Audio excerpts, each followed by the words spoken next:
Yo, yo, yo, Eddie Bravo Radio is back for one episode, maybe two, maybe three, maybe this is the last one. I'm not sure, but this one is going to be nuts.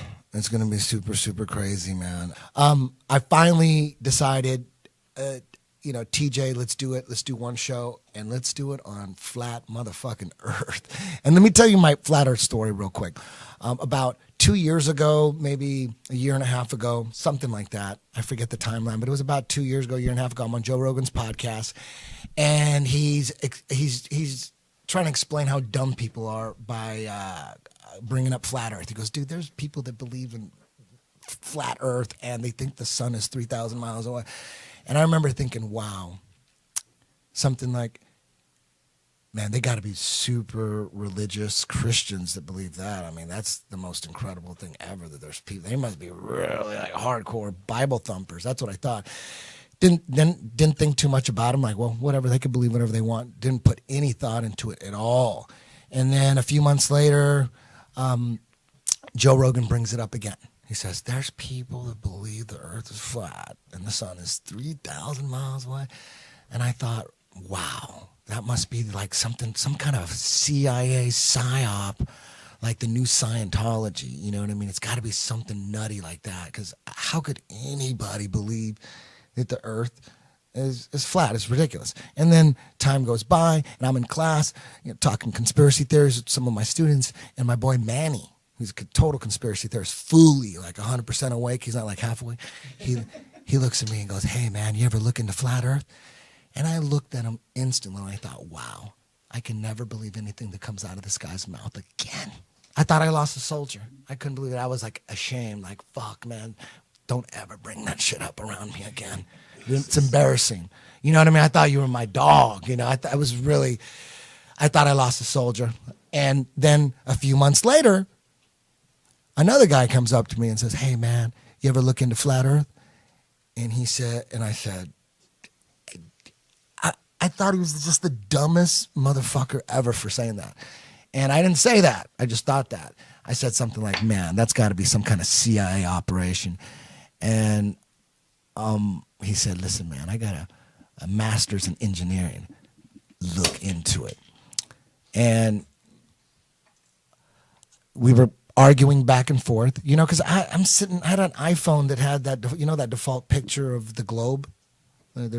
Every day I turned it in. If you don't turn it on and I see the globe, I'm like, there's no way anybody ever can convince me that the earth is flat. It's impossible. So we're arguing back and forth. And I went home to debunk him, because we were arguing, and I was like full debunker mode. I'm like, do you realize how dumb you are? So I get on the internet, and I'm looking. All I need is a picture of Earth from space. That's all I need. I don't care about your science this, your science that, your experiment this, and your shadow over here. Where's the fucking picture? The picture that I see every goddamn day on my iPhone. Where the fuck is it? So I'm looking, I go to Google, pictures of Earth from space, and boom, a bunch of CGI pictures show up. And you'd think by now, it's 2017, there'd be tens of thousands, at least tens of thousands, maybe hundreds of thousands of pictures of the Earth from space. There should be all sorts of epic shots of if you, I have this old moon picture with all these pictures of the moon that were all fake and shit. And there's a picture that they took from the moon of the Earth, and it's so perfect. You see the Earth, like it looks like it's the moon. They're on the moon, but there's the Earth. It's not the moon. It's so perfect, and they got this perfect picture of the entire planet, but it's been proven a fake. No one took credit for that picture. It's proven fake. Of course, it's fake. There's no video footage of all the video footage on the moon. There's no video footage of them. They're like on dune buggies and playing golf. They never, with a video camera, zoom up and look at the Earth. They never do that ever. They never. But there's that one picture, perfect picture. You see the Earth in the background. Come on, man. It's ridiculous. It's been proven a fake. Anyways, I digress. So I couldn't find any pictures. And right away, me, I'm 1,000,000% convinced the moon landings were faked. I'm not the only one. If you really, really look into it, I'm convinced 1,000,000% that we did not go. And when you find out that most of these pictures, these fake pictures, are coming from the NASA website, and immediately I thought, wait a minute, there's no fucking pictures of the Earth from space? Are you kidding me? And NASA's controlling all this shit, the same agency that faked the moon landing 6 times? I'm going to believe anything from them? And that was it right there. Once I found out, I didn't care about those goddamn experiments. You look in YouTube and everyone's talking about, oh, if you look at a shadow this right here, or, the curvature of the Earth, it should be 8 inches under the fucking water or whatever. I don't need to know any of that. I don't need to know any of that. All I need to know, where are the goddamn pictures of Earth from motherfucking space? And when you have all these debunking videos, these flat Earth debunking videos, and they're using all this, their version of science. Oh, it's, if the sun goes around this way and boom, boom, and in 90 degrees that way, and you could tell if you got someone in Australia, boom, if they look up, like, dude, where are the motherfucking pictures of Earth from space? Why are you changing the subject? We haven't gotten past that. What are you telling me that that's okay? We could just gloss over that? Oh, it's because the way they take the pic, they got an explanation. And they admit they're all CGI, except for one in 1972, which is fake. They have one picture. They say one is real, 1972. All the rest are CGI. Oh, because the satellites are taking strips of the Earth, and then they put them together, and then an artist puts it together, and then, because it's the strips and the camera's too close. Like, where are the fucking pictures of Earth from space? I want to see a picture. I want to see tens of thousands of them. I want to see fucking the sun over here and the moon over there. People should have posters and shit. All over the world, people should have these epic pictures of the Earth from space with the moon over here and the sun over there and the planets. There's none. I used to be one of those guys that thought, I thought I knew a lot about space because I watched them goddamn the space DVDs, stacks of them. BBC Space, Volume 1 through 12, the Universe Complete series. I watched all that shit. Every now and then, I'm thinking, I'm a grown-ass man watching that shit. Every now and then, I'm like, it is kind of weird that it's like all CGI. I mean, I'm not that stupid. This ain't a real footage of a super hypernova or anything. But then I forget about it, and then I'd go on. And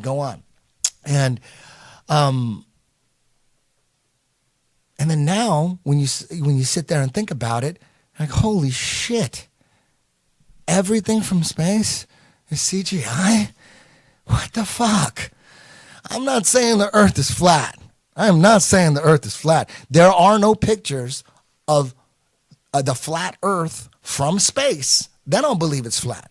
I believe nobody's too sure of what the fuck we're on. And I'm open to hear more about, what guys like Eric Dubay are saying, our guest tonight. But before we get to Eric Dubay, I want to introduce Kron Gracie, ladies and gentlemen.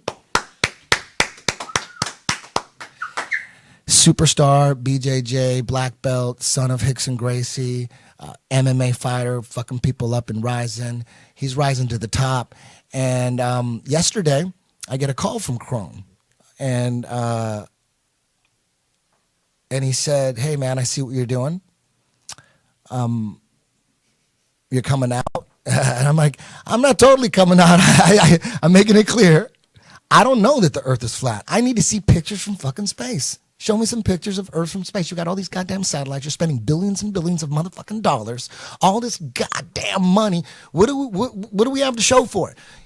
The space shuttles, would you trash them? Oh, the Saturn V rocket technology that took you to the moon, supposedly 6 times, you trashed that shit? It doesn't work no more? You got to the moon 6 fucking times, and then you trashed everything? And all the raw footage of the film and the audio, you trashed that shit? A retarded 12-year-old detective from Idaho will say, there's something fucking up with that shit. Come on. It's ridiculous. There's no footage left. It got stolen. I don't even know what telemetry data is, but apparently it has something to do with the records and the data of the moon missions. Apparently they're lost, they're stolen, they're gone. All the pictures and video we see of space are CGI. They faked the moon missions. Hey, I'm curious as to see. I'm interested in finding out what the fuck we're on. I don't know what we're on, but I want to know what the heck. I'm curious. And Kron, he called me up and he didn't ask me to be on the podcast. I asked him. You know, he's totally into finding out the truth too, and he's totally distrusting of NASA and government science. You know, that's all it really comes down to. I mean, a conspiracy theorist is someone who doesn't trust the government. We don't trust what they're saying, and most scientists are government scientists. If the science is coming from the government, NASA's scientists, that's government. NIST, that's government. Most scientists, they're all like trying to get like funding and grants and all sorts of shit. Kron, tell me your flat Earth story. I mean, before I even get into flat Earth, I think it's important to start at why I started thinking. Because in my life, you know, I was a little kid, you know, I have to train jiu-jitsu and I have this image and I have this family and all these things I got to do. So I chose to fight. I chose to do jiu-jitsu. And as an athlete and as an artist and as a martial artist, there's only one truth.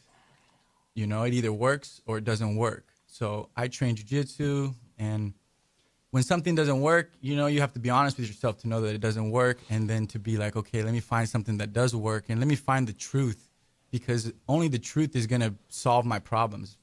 Lying to myself and telling myself things that are not true just to make myself feel good about something is only it's going to build up later. So I have like my personality has always been like to find the truth with jiu-jitsu, find the truth, what really works, what really is true. And then I think just naturally that kind of just trickled away into my whole life. And I always kind of try to see through the bullshit and see through the games.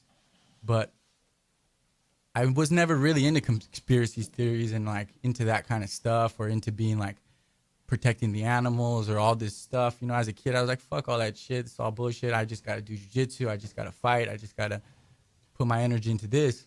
And then as I started to fight more MMA, where I kind of stopped teaching so much at the gym and started putting less time into teaching, and I was focusing more on training and more on fighting and more on like traveling and go see Nick and Nate, 6 hours. Then you go to San Francisco, an hour and a half.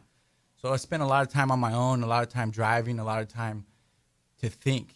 And I started to like, I don't know what, I think the first thing that got me that got me questioning stuff, first my friend Murph, he told me about the chemtrails like years and years ago. And I was like, this is some bullshit. Are you kidding me? They're throwing fucking shit in the sky. I was like, no. And then he kind of broke it down and everything. And I was like, oh shit, this shit might be real. And then the one that really did it for me was when I found out they put fluoride in the water. And then I was like, I can't believe they would do that they would put fluoride in the water and like purposely try to like calcify your pineal gland.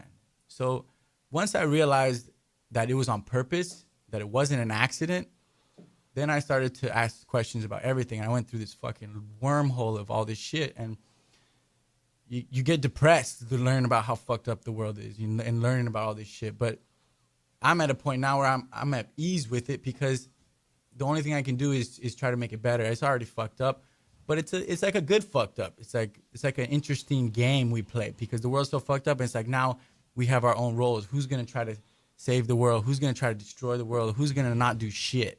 Right? Who's just gonna be there? So I've chosen to fight for something that I think is bigger than the Gracie family, bigger than MMA. I'm trying to fight for the truth for the next generation, so my nephew and the next generation has something to live. So after a lot of fucking conspiracies and shit and time, I got to the flat earth and I was like, this is some bullshit.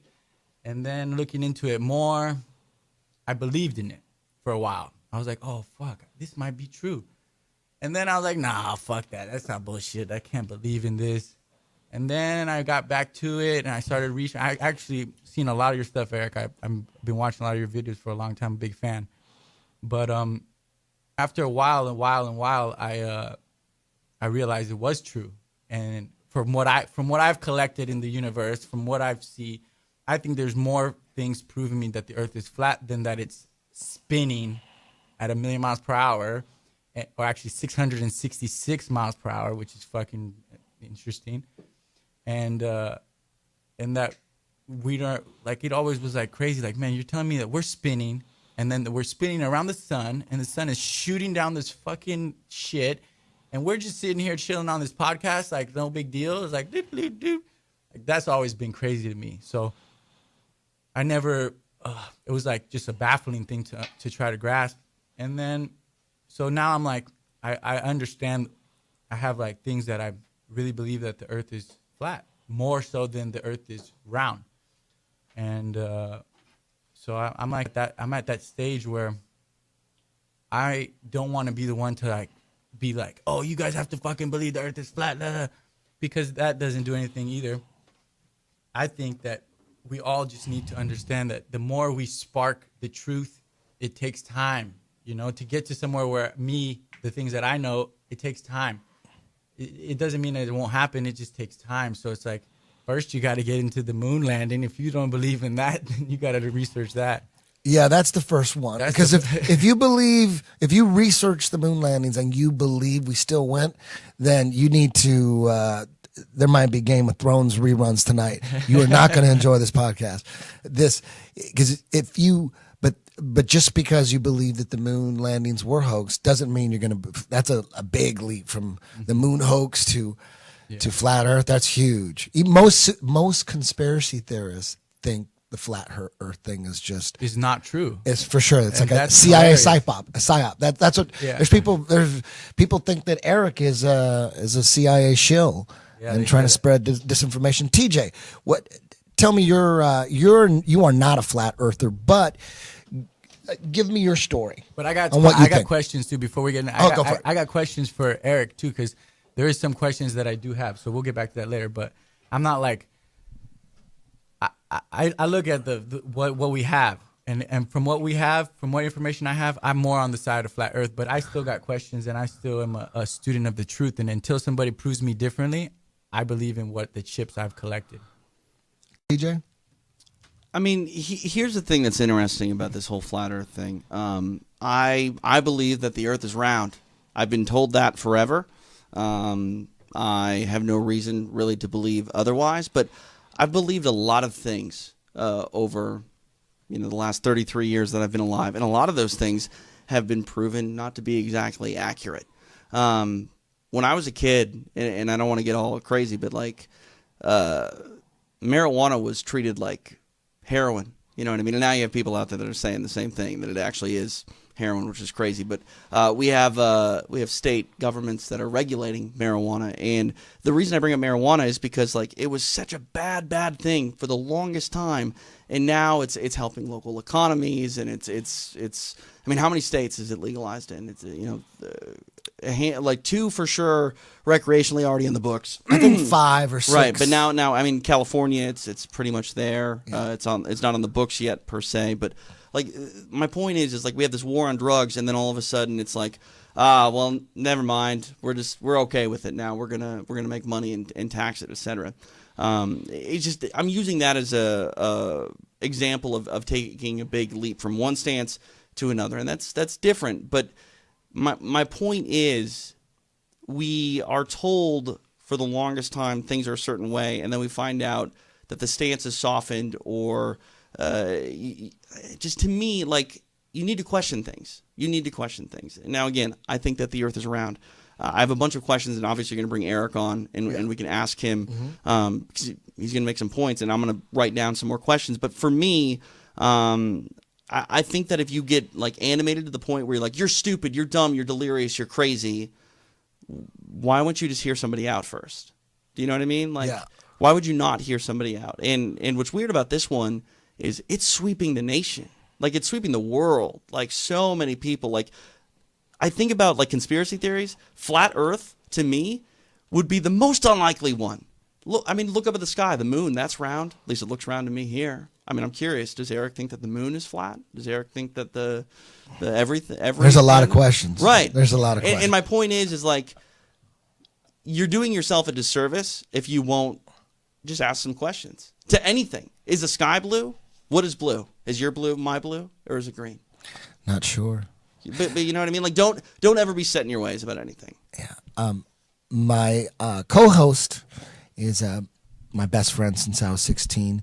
We moved to Hollywood together to be rock stars. Obviously, it failed. His name is James Watson. James, we never really talked about flat Earth at all. How are you feeling right now about it? Is it possible? I want to hear everything before I dismiss something. Okay. I want to hear everything. Okay. Do you think it's possible that, I mean, we were brought up with globes in school, and although we've never seen the Earth from space, we've got fake pictures. Most space footage of space documentaries are CGI cartoons. To me, that's just the giant red flag right there, man. You got all these telescopes and billions of dollars. Just seems like a scam. Like they're just scamming money. Everything is just an easy scam. It's like they make way more money. They just faked it than actually went. Like maybe they were just lazy. You know what I mean? Like, shit, can we just fake this shit? People are going to die. I mean, we could get there, but damn, people are going to die. Why don't we just fake it and keep all the money? It's a way better plan. Anyways, I'm going to introduce our guest. This is really what it's all about. He's definitely one of the top experts when it comes to breaking it all down, breaking NASA down, and breaking the heliocentric model. I want to introduce Eric Dubay. Now, Eric, explain the timeline of a flat Earth, and when and how and why did we go? It was, like you said, it was flat Earth for forever, and then we switched. It was Copernicus, right? We switched, and then talk about, because most people think, only dumb people think the Earth was flat. When back then, correct me if I'm mistaken, but there was like the philosophers of the time and the scientists of the time. They were going back and forth with the flat Earth, the geocentric model versus the heliocentric model. It wasn't like there was any proof of the heliocentric model. Just somehow explain the timeline. Yeah, I've got the timeline, the history of flat Earth on my channel. You can watch that extrapolated completely. But for now, quickly, nobody thought the Earth was a spinning ball until 500 BC or so, when Pythagoras came up with it. And for the next few hundred years, other Greek philosophers toyed with the idea and wrote about it. Eratosthenes, Plato, and Aristotle. And then it disappeared for another 2,000 years. Nobody talked about it. Nobody believed it. There's no record of anyone writing books about it, anything like this, until 1543, when Copernicus came out with his book. And then suddenly it became a big topic, and with Kepler and Galileo and some of these other people coming in, giving their quote-unquote proofs for the spinning ball Earth, it slowly but surely became the mainstream model. Up until about the 1800s, when actually there was a flat Earth resurgence, when a bunch of flat Earth scientists started doing experiments and printing books and newspapers and other things, doing lectures. And so it was a hot topic of debate around the turn of the 19th century. And then, of course, with Einstein's relativity theory, which is a philosophy that basically banishes everything to ultimate relativity. So there can't be any motionless thing in the universe, like they said the Earth was. And then eventually you get into NASA with the moon landings. And nowadays they've got all these fake CGI pictures we were talking about, which everyone believes are real. So most everybody thinks that the Earth is a spinning ball now. And it's really just been a long-term propaganda campaign over the past 500 years, which, when you look into it, has been spurred by and maintained by Freemasons. Freemasonry, the oldest and largest secret society in the world, with over 5 million members in almost every country in the world. You find that Copernicus and Newton and Galileo, right up until modern day, the astronauts, almost every astronaut that claims to have gone into outer space or walked on the moon is publicly known as a Freemason. So it's the same group of people who's been promoting this idea for the past 500 years. So that's another red flag, as Eddie was talking about. There's so many red flags when you find out that the original moon landing footage has all been erased. They can't find it.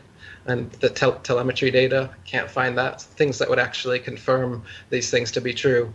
They can't find those. You know, the moon rocks have now come out to be fake. When you look into these things, it's completely obvious, as Eddie said, that the moon landing is a complete hoax. And then you got to ask, well, why would they do that?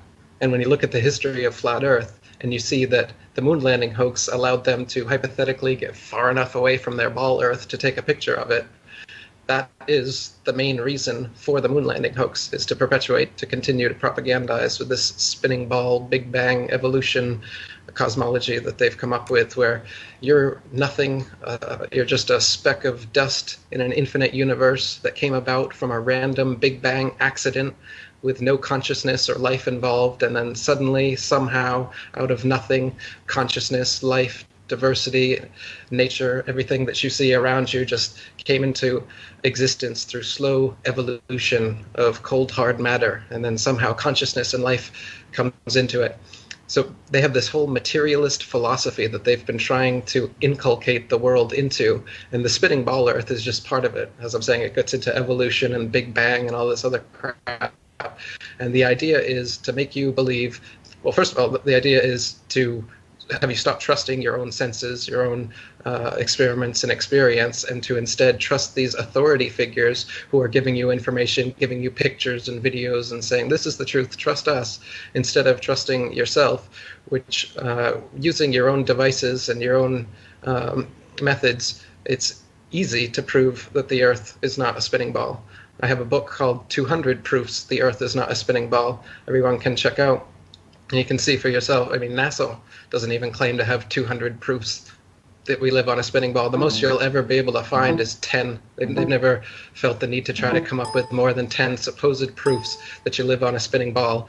And in my book, I debunk all 10 of those, and I give you 200 of the opposite reasons why we're obviously not moving. We're motionless, just as you said. We're sitting here doing this podcast. You don't feel like you're spinning around an axis at 1,000 miles per hour around the sun at 66,600 miles per hour, while the sun is also moving. So it's not the heliocentric theory anymore. Now it's the acentric theory, because they don't know what the center of the universe is. So the sun is also traveling 500,000 miles per hour around the Milky Way galaxy, and the Milky Way galaxy itself is shooting millions of miles per hour off from that Big Bang that they say happened 14.7 billion years ago. They know exactly how long ago it happened too. They can make up these huge distances to the stars and these huge numbers of how far things are and how these timelines, because it's bullshit, because they just make it up. It's been getting longer and longer as they go. If you look at Copernicus's figure for how far away the sun supposedly was in his model, it was only a bit more than 3 million miles away.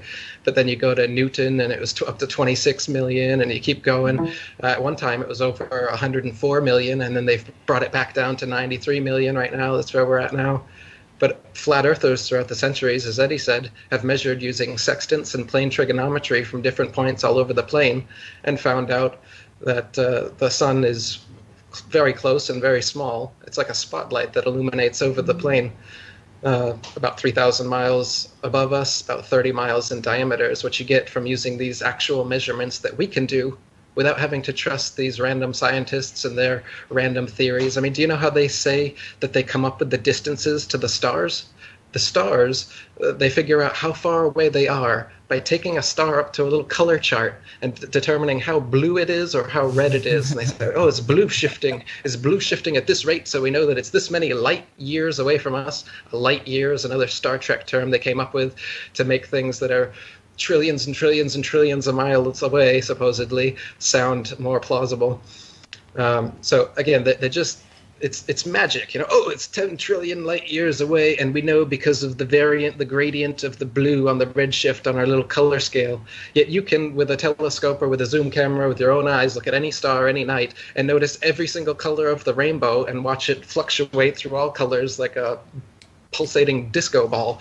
So for them to claim that they're able to gauge star distances based on color, this is just par for the course of the kind of pseudoscience that they feed you with a capital S, calling it science.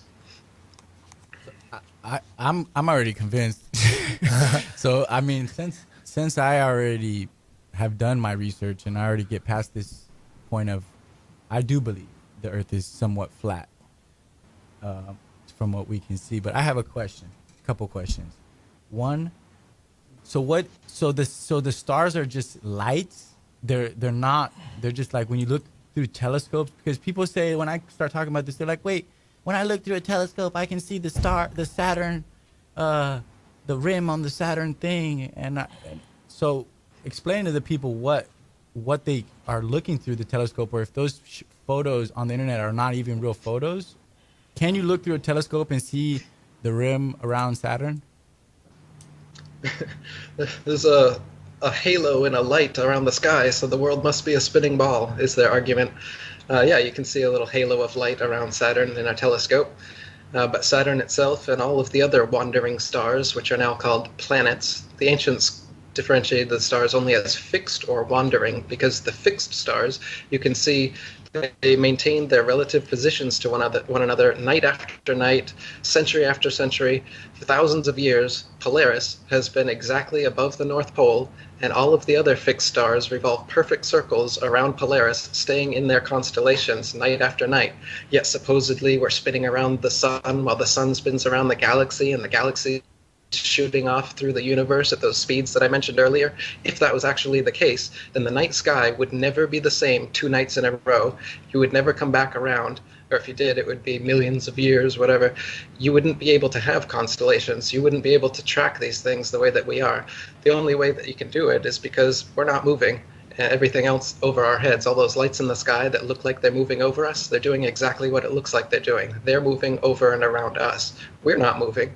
You look at the sun move over and around us, and then you see the moon come following a similar path at a similar speed. But NASA tells you that moon is rotating around us. But this Earth we stand on, is rotating around the sun. But you can see for yourself that that's not the case. Just like you can feel for yourself that we're not moving. Just like you can see that the horizon is perfectly flat. Just like you know that water always finds its level, and Earth is 70+% water. You know that water can't conform to the exterior of a shape. If you put a shape in some water, it doesn't show up on the outside. So how could the Earth be a sphere, or an oblate spheroid, or a pear, or whatever NASA has decided that it is these days?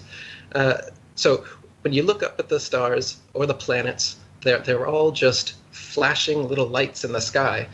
Whether you use a telescope, your eyes, a zoom camera, what it doesn't look like is these CGI ball planets that you always get, like Eddie was talking about, from the Nova and the BBC documentaries, where you get these close-up, high-def detail of these ball planets up there. No matter how good of a telescope you look through, all you're going to see is a very plasmic, watery light, water mixed with light, flashing disco ball effect with all the different stars and planets. Now, to see that and to think, oh, well, that means I'm on a spinning ball, just makes it's a logical fallacy, first of all. And second of all, you can see that these things are not physical, tangible things that anyone would be able to land on. For instance, the moon, you can see blue right through it during a waxing and a waning cycle. Stars have been seen through the moon. You can see the blue of the sky or stars that are behind it. So how could it possibly be a solid object that people could land on when we can see through it for yourself? Anytime the moon is in your vantage point during an afternoon, you're going to be able to see it. And the way that it fades off, it's nothing like a physical object that we know of. So you don't have to ask me if it's flat or is it round. I don't know what the moon is. I don't know what the sun is. But I do know that the Earth is flat. I have 200 plus proofs for that.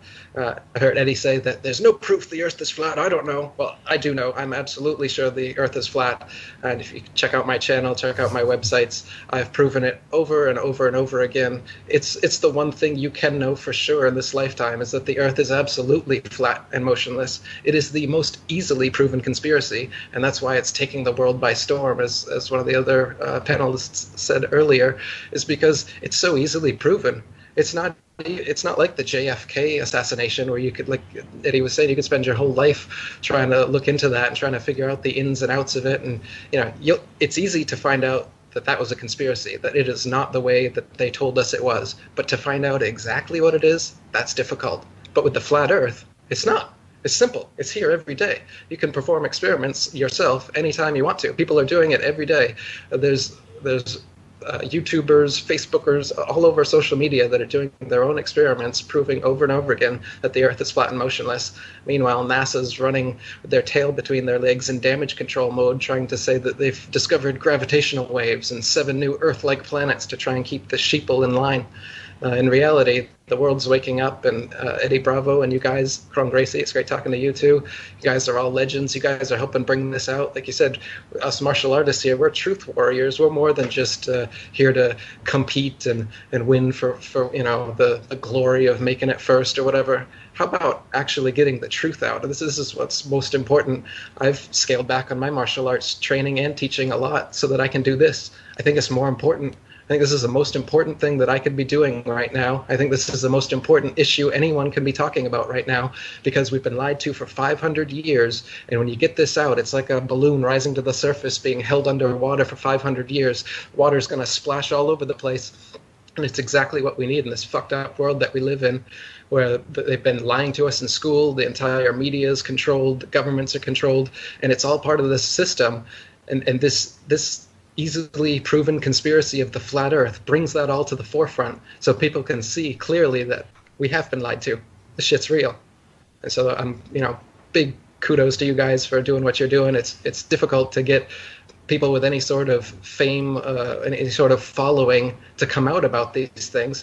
Even people with no fame or following don't want to tell their friends and family, because your ego doesn't want to be that ego that has to deal with the fact that you're the idiot now saying the earth is flat and all your friends are going to make fun of you. Nobody wants to be in that position. None of us here wanted to be in that position. But it takes a triple OG. You know what? I've been just abused on the internet for so long that you can't hurt me no more. My skin is thick like bamboo. I'm curious, real quick. So, like, if this is a conspiracy theory, like, why try to get everyone to believe that the Earth is round? That's my big hang up on this. Like, what is the benefit for, and who is it for the world to believe that we're on a round ball? Well, nowadays, NASA gets $50 million a day for those fake CGI pictures that they give us. I mean, isn't that a good reason? $50 million of taxpayers' money being stolen so that we can get Hollywood in place. Isn't that new, though? Like, the whole Earth being round, if it's a conspiracy, it's gone on for 50-plus years. Like, that's modern day why it makes sense, but why would it make sense back in the 60s?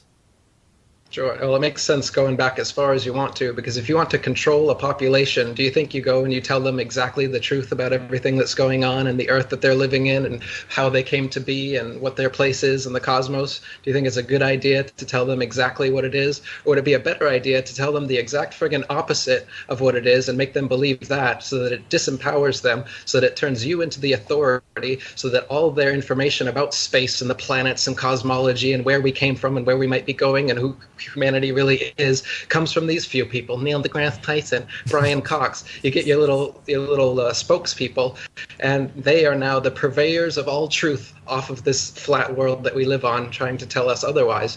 So firstly, it sets up your Copernicus and your Newton and your Galileo and all of these Masons throughout history as being the saviors of science, as being the most trusted authorities, as being the initiators of Renaissance and starting this whole new way of correct thinking.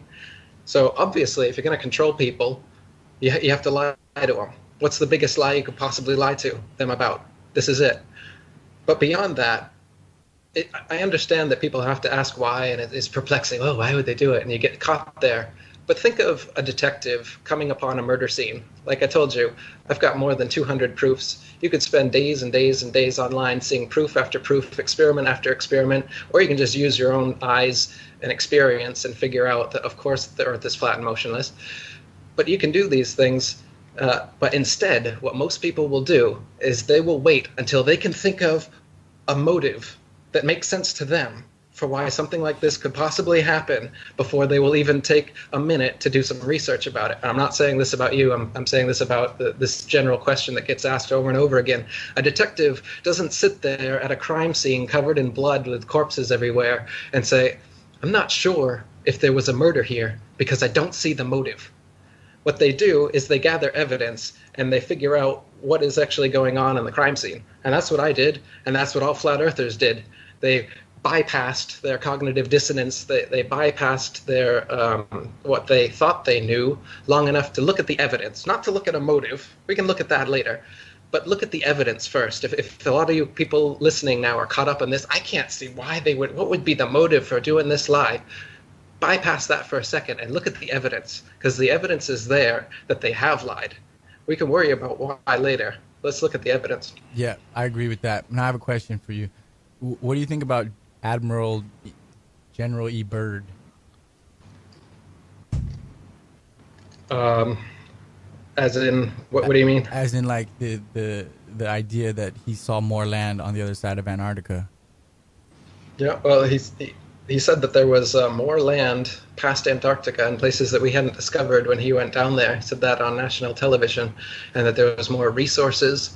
And then suddenly after he made these claims, there was an Antarctic treaty between all these countries, and suddenly nobody's able to explore Antarctica anymore. After this big-name military guy comes out on national television saying that there's more land and more resources, suddenly it's closed off from the public. And the only way that people can go there now is on these pre-approved tourist tours that they have, where you go and pet a penguin and touch the little barbershop pole they've called the South Pole and be on your way home. But they don't allow independent exploration of Antarctica, so we can actually see this, whether Admiral Byrd was telling us the truth when he said that there was another continent on the other side of Antarctica the size of America. I don't know. I haven't been there. Yeah. Just like people say, is it an infinite plane? Is there an edge? Is it a dome? Is there a barrier? I don't know. They won't let us go. Before we get any further, let's can we have him talk and pull up the flat Earth model at the same time so people know, because you know what I'm talking about? They need to see what it actually looks like, because people are thinking right now, wait a minute, how does the sun go around a flat Earth? Does the sun go under it? That's the main thing people get confused on, is what the flat Earth model really is. Yeah, give me a second here. Let me do some Skype finagling here, and we'll get that rocking. I got one more question before I forget it. This has been a question that I thought about, because I'm looking up at the moon, and on the flat Earth model, it's like the sun and the moon, they like circle around. Whoa. You're good. Hello? You're good. Can you hear me? Yeah, we got you. Okay. So on the flat Earth model, the sun and the moon, they kind of like circle like this around inside this dome. And so I don't understand how I can see the moon at night, which is what it's supposed to be if it's, traveling with the sun. And then I can see it also in the day. And sometimes I see it twice. I see it in the day and at night. So how does that happen? Well, we got to pull up that model first.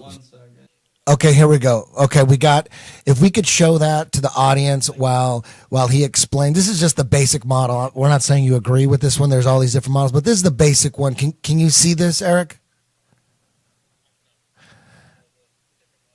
Yeah, that's showing the sun and the moon going around around the plane in a clockwise, right? Yeah, you could just leave that and let him talk. Yeah. It looks like they're around the same speed, but that's the basic idea right there. Basically, it looks like the entire Earth is inside of a crater filled with water, and there's some continents popping out. That was fine right there, TJ. Right there, that one's good.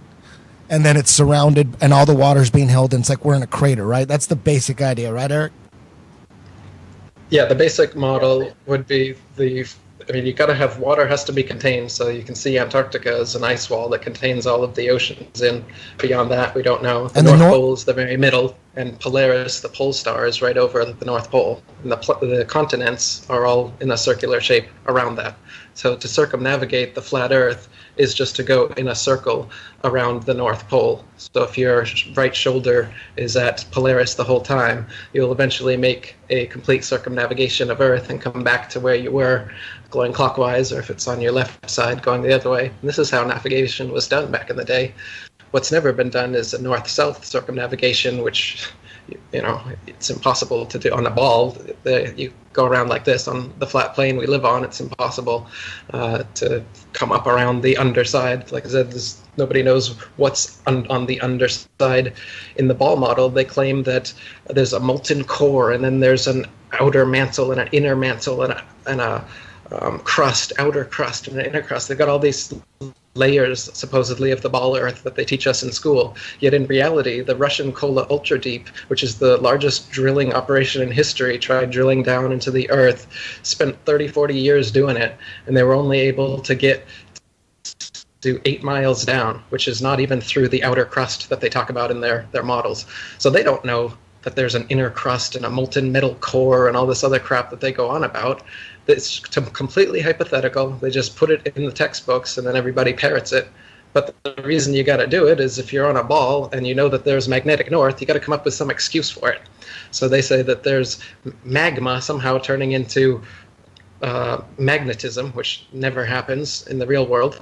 And that causes the north and south poles to constantly move, so we can never identify where they actually are.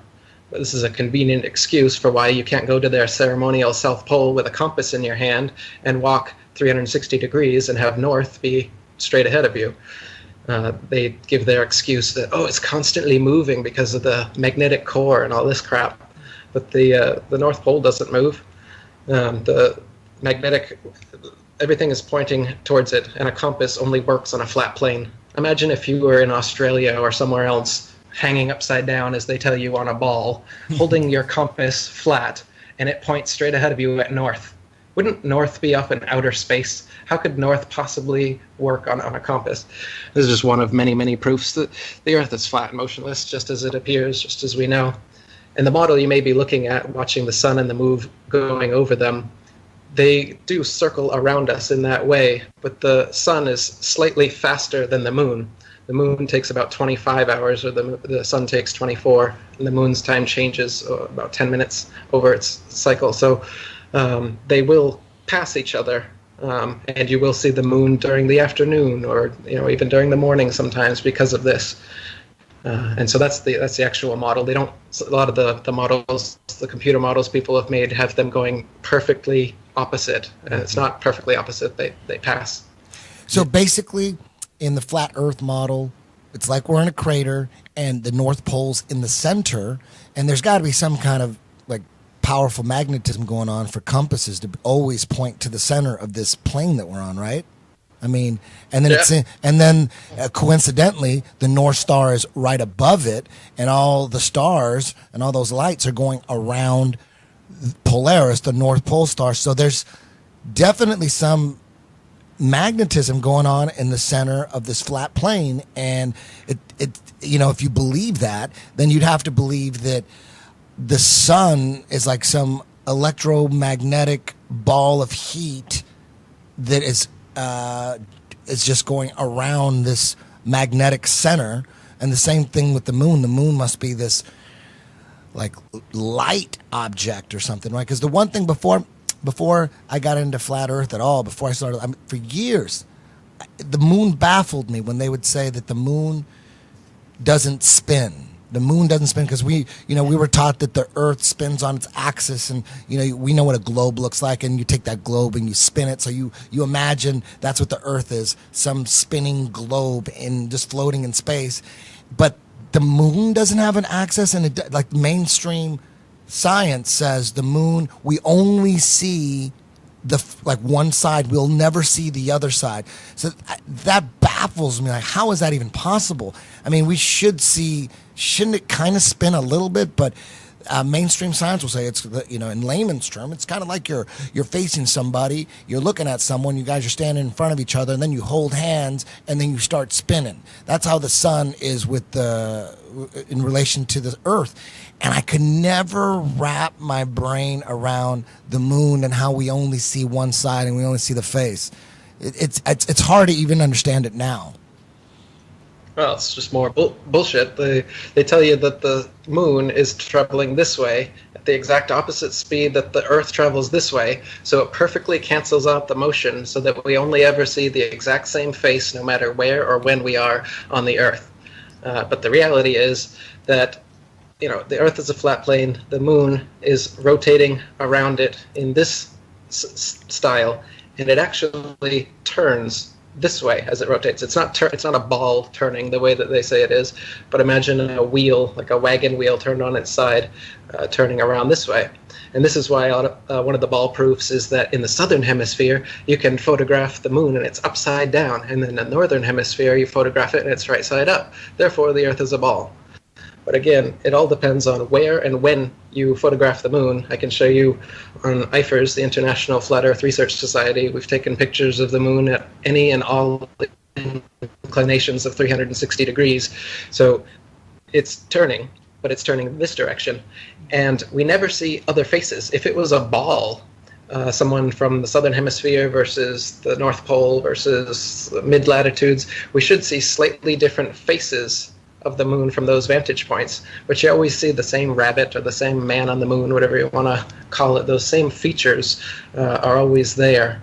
So it lends credence to the idea that the moon is hovering over and around us as it is in the flat Earth model, and not a ball that perfectly spins opposite the ball Earth so that we can never see it. I mean, think about it. The second law of thermodynamics, entropy, states that any object in motion over time through friction and resistance is slowly going to slow down.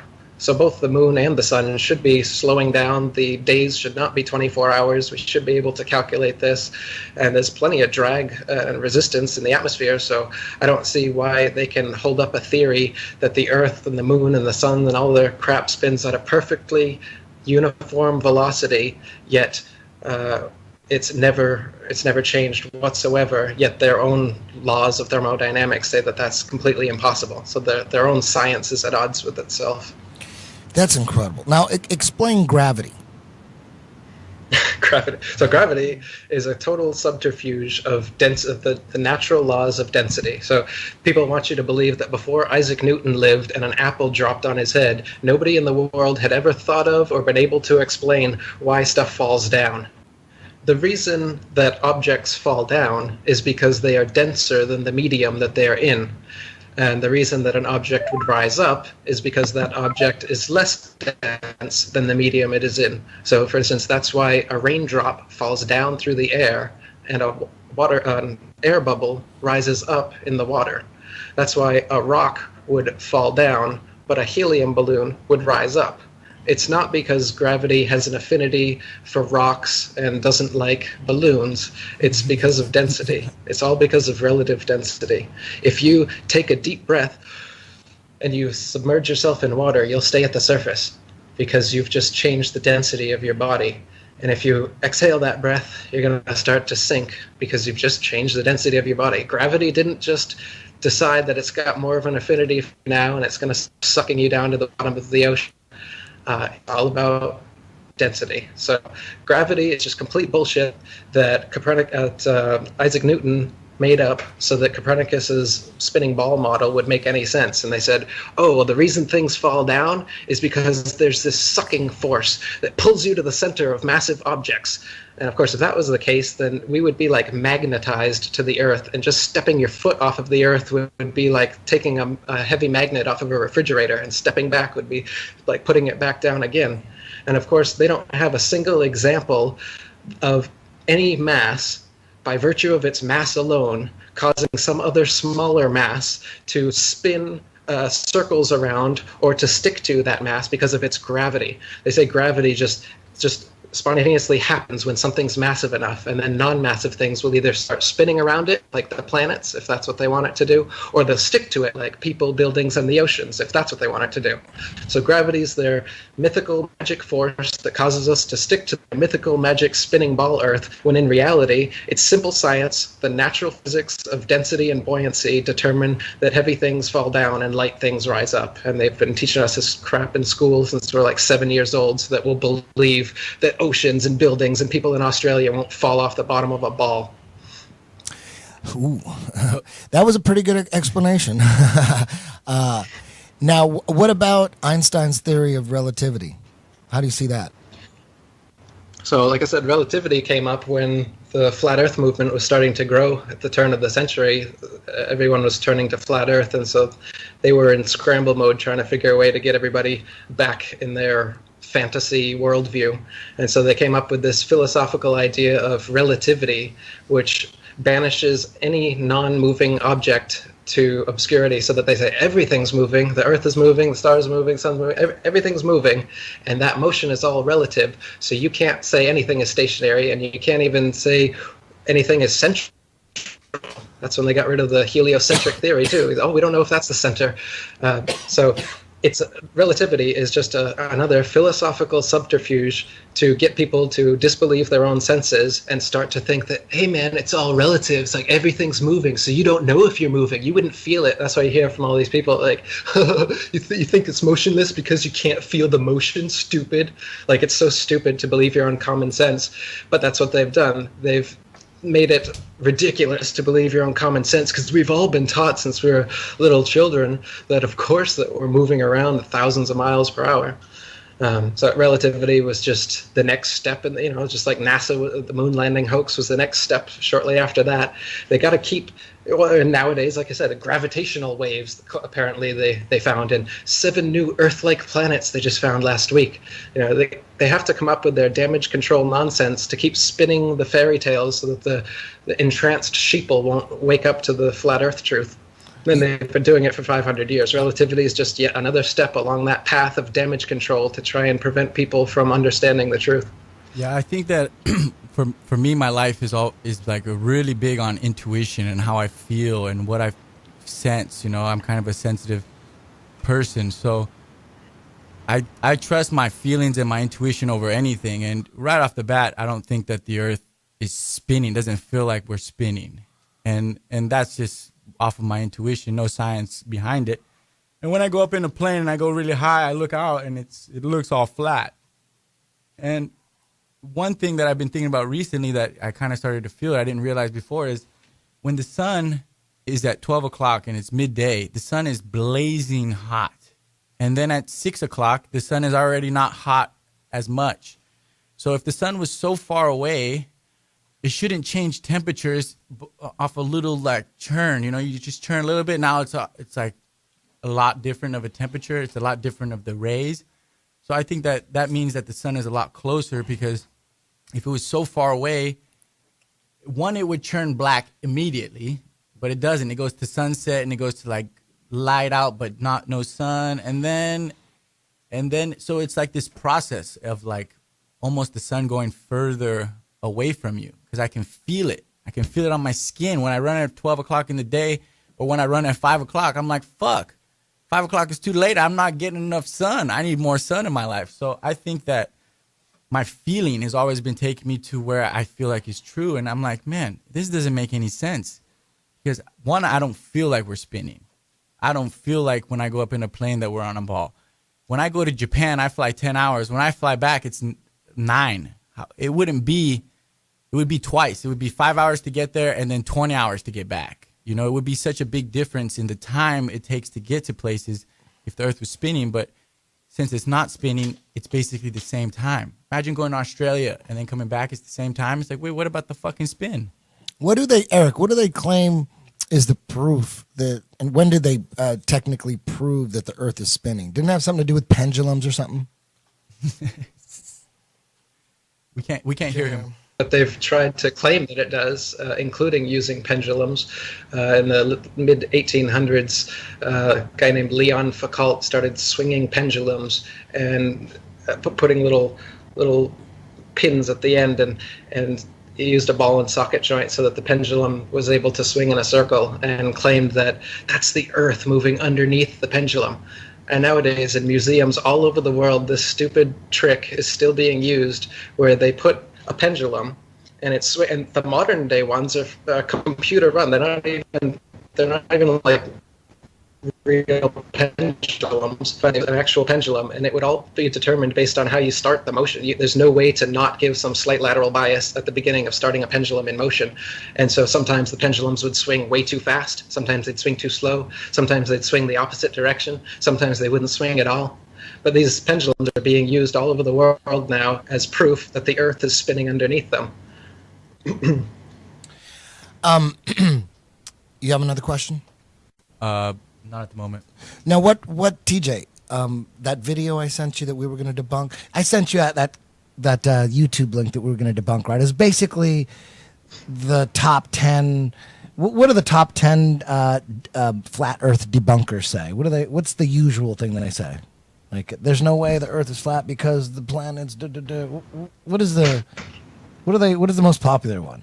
So, I mean, I'll go through a few of them. The ships over the horizon, they say that when a ship is receding away from you, the hull disappears before the masthead, and it slowly goes up like that, as though it's going over the curve of the Earth. And that was one of Aristotle's first proofs that they used for the ball Earth. That was before telescopes, binoculars, or zoom cameras existed.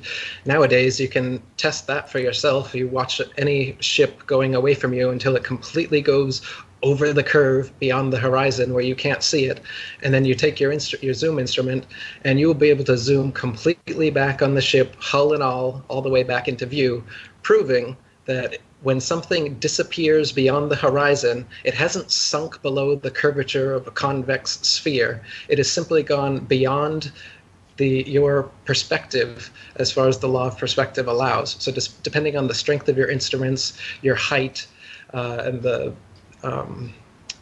conditions of the atmosphere while you're watching, you'll be able to see a shorter or further distance. And when the sun is going away from us, as Kron was saying, we're not spinning. It is literally going away from us. And just like a plane or anything else, it starts to go down on the horizon, down, down, down, until it completely disappears. Now, those planes that are doing that are not about to crash into the Earth. They're not curving under the ball. Otherwise, you'd see the bottom of the plane. You don't see the bottom of clouds either. Clouds curving over. What you see is point perspective. Like any artist knows, everything converging to the one center point of wherever you're looking at that time. Just like in a narrow hallway, the edges, the sides come in to a point, the ceiling comes down to that point, and the floor rises up to that point. And that's just how our vision works. And that's why a boat going away from you seems to disappear over the curve of a ball. If you've been told it's a ball, then that's what you're going to believe. But if you get out a zoom camera and you zoom the entire thing back into focus, then you can see that's not what happened. And with the sun, as the sun is dipping down, you got to get a really good camera, but it can be done. And there are examples of this on YouTube. You can zoom it in, and the sun, which was either completely disappeared, half disappeared, you name it, on the horizon, will rise up on the horizon. The sun hasn't risen up. You've just changed your perspective by looking at it through a zoom camera and brought it back into focus. This is because it's moving away from you, just as we're talking about. So this is one of the arguments. They say that the shadow of the ball Earth is on the moon. On an eclipse, that's how we know that the Earth is a ball. First of all, you don't know that that's a shadow. All you see is that the moon is being covered up by something. And second of all, just that darkness happening doesn't send the sun and the moon both in the sky while an eclipse happens, which means they're not 180 degrees apart from each other, and the sun couldn't possibly be casting the Earth's shadow onto the moon. So you got to come up with a different explanation. ancient cultures throughout history have had an explanation. It was called Rahu, the black sun. And they said that there was a third body in the sky, which is a dark body, the same size as the sun and the moon, and it eclipses them. They lie to you and they say that the sun is 400 times larger than the moon and 400 times farther away, and that's why they look exactly the same size. Yeah, that just was like crazy. they say the moon turns at just the right rate so that the earth is turning and you don't see it. They have all of these convenient explanations to explain away your common sense like this. You can see for yourself that the sun and the moon are about the same size. You can see that they travel about the same path. Moving on, upside down, so you have no friggin' idea what is going on here. You have no idea what's important. You have no idea what science really is. You have no idea what truth really is. So you're an absolutely malleable, pliable slave, just like they want you to be. And that's the real reason. But it's really difficult to tell people who are just getting into this, and they want to know why. They want to know. They haven't even looked into the evidence yet. But when you do look into the evidence, you find out the truth. You're going to find out more and more that this is a total method of control of the world. It's world domination. The psychopathic desire for thousands of years, it's come to fruition. A group of psychopaths has made this happen. They do rule the world. That's a whole other subject that you can get into once you find out that you really have been lied to and who's doing it and why. What is another truth or another point that ball point that they bring up? Yes, So why give me the another Earth one. is a ball. A Coriolis effect. They say that storms in the other hemisphere rotate counterclockwise, and toilets in the north hemisphere rotate clockwise, and the other way in the south hemisphere. So you can flush your toilet, and that's proof that the Earth is spinning. But really it just depends on the shape of the basin and the way the water is entering it. So a sink or a toilet in the same household could spin opposite directions depending on how the water is coming into it. So and storms don't only spin clockwise in one hemisphere and only the other way. They do seem to show them the majority of time being that way to bolster their model. But you can find many examples of the opposite. And if there's an exception to the rule, then it's not a rule. And it can't be used as proof that the Earth is spinning because all these storms are supposedly spinning this way. So what people tell me a lot of times when I start to talk about this, they're like, yeah, Kron, all these facts, they might be true. But on a molecular level, you know, everything is round. They're like, oh, everything is round. Like when you go down to the atom, everything is round. And it makes sense to me, like, yeah, everything is round. But I don't think that the world is not necessarily round. I just think that what we live on is flat. So I'm just giving you a little idea if you guys can see here. So we all have eyes, right? Our eyes are the center of everything. You know, that when you look in somebody's eyes, you can read them. When you know, everybody has eyes. So it's like the opening for you in this world is your eyes. Everything is about the eye. And then the eye looks kind of like this in my drawing, right? It's an eye. Yeah. You got the shell of the eyelid. Uh-huh. Then you got the color, which is the line. Then you got whatever the fuck is holding it. So I believe that we are on a big eye. And this is the color, is where we live. We're in this dome over here. And whatever something's containing, or I would think is containing all this. And I don't know what's on the outside. There could be a bunch of eyes. There could be eyes all over the place in these little domes. But I think it's a pretty connective thing when you understand the color of the eye, how everybody has eyes, and how the eye is like the center of everything. Like we are the universe. We're living in a universe in their little eyes in this big eye. That's what I believe. As for the balls, everything's balls. they say that the planets are balls. They're CGI fake images they show us are balls, just like atoms and electrons and protons and neutrons. They show us fake images of balls, and they say that this is what atoms look like. But even through an electron microscope, you don't see little balls flying around in a solar system the way that they tell us it does. So when people use fantasy to back up fantasy, it's pretty funny. They're like, oh, the atoms are balls, so the Earth is a ball. So you've never seen the Earth be a ball. You've never seen a planet be a ball. You've never seen an atom be a ball. But you're willing to take all of these fantasies at face value and say that it must be. Meanwhile, ignoring your own experience, which says that water always finds its level, whether it's in a glass, whether it's in a bathtub, whether it's in a swimming pool, whether it's in a lake, whether it's an ocean. Water is always level. That's why we use water as a leveling tool. Nowadays we have lasers, so you can check again, and the laser will level out over the water. The horizon is always flat.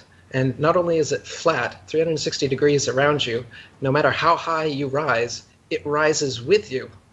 Because it's the law of perspective we were talking about, and not the curvature of a ball.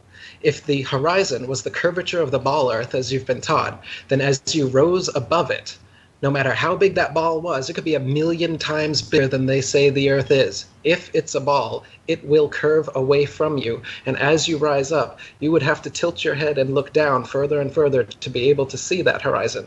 But you'll never look down to the horizon on our Earth. It will always rise up right with you. And as you turn around, it'll be 360 degrees flat and at eye level, unless you're recording with a GoPro camera, and then it will change to convex and concave depending on the dip and the tilt of the camera, because it's a wide-angle lens. This is what the Red Bull Dive used on their outside camera. At 128,000 feet, you can see the curve of the Earth, which was the exact same curve of the Earth. If you watch right from the liftoff, when they started, the Earth was already curving that exact amount because it's just a wide-angle lens. And then as they go up 128,000 feet, horizon's still there, and then the inside camera gives it away, which was not a wide-angle lens. As they opened the door, parallel, right at eye level, the horizon was totally flat. And then when they go to the outside camera, boom, curved just like that. It's complete camera trickery. This is how they get people to believe in the ball Earth, is just using GoPro cameras. Zero-G planes are these planes that do parabolic maneuvers. The Vomit Comet you might have heard of, where you're able to be weightless. This is how they fake inside shots of the ISS. Outside shots of the ISS, they fake in dark pools, like the Neutral Buoyancy Lab at NASA, where they admit that they practice for their spacewalks underwater. And people like Luca Parmitano have been sent to the emergency room when he was supposedly in outer space because water started leaking into his helmet. And so there had to be explanations to the hospital staff and his family and everyone else as to how that could friggin' be possible. Well, it's because outer space is underwater as far as exterior shots. Interior shots are done on zero-G planes and with green screens and wires. You can even see the harnesses they use to act like they're floating oftentimes in their longer ISS shots. So it's all camera trickery, Hollywood techniques that have got people believing in the spinning ball nowadays. Nowadays, most people don't even know the stuff we're talking about, the olden day proofs like the shadow on the moon and the ships disappearing over the horizon. If they see a fake picture, they're set. That's all it takes to dupe today's public. One thing I've been wondering about lately about the moon missions is they were gone for supposedly 6 days or something like that. What is it, like 4 or 5 days? Right, Eric? The first mission was 3 days. I wonder, I want to know how they explain taking dumps in those suits. What if they had explosive and what? Is there a tube going in their ass? What is it? Are they wearing? They must be wearing diapers.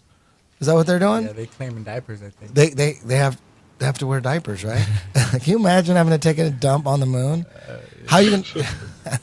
Man, and it's got to stink. I mean, there's no way. It's got to be some airtight diaper or something, right? You got to look at the picture of the fucking moon machine that landed on the moon. You look at that picture now in 2017, and you're like, yeah, there's no way that little fucking thing landed on the moon. Are you kidding me? That thing, I could push that thing. It's like aluminum foil around. All right, I'm curious because obviously, it does look really fake. Like There's high a schoolers could curtain make that rods, back in the day. But gold foil. I'm curious Obviously, though. Cardboard construction paper.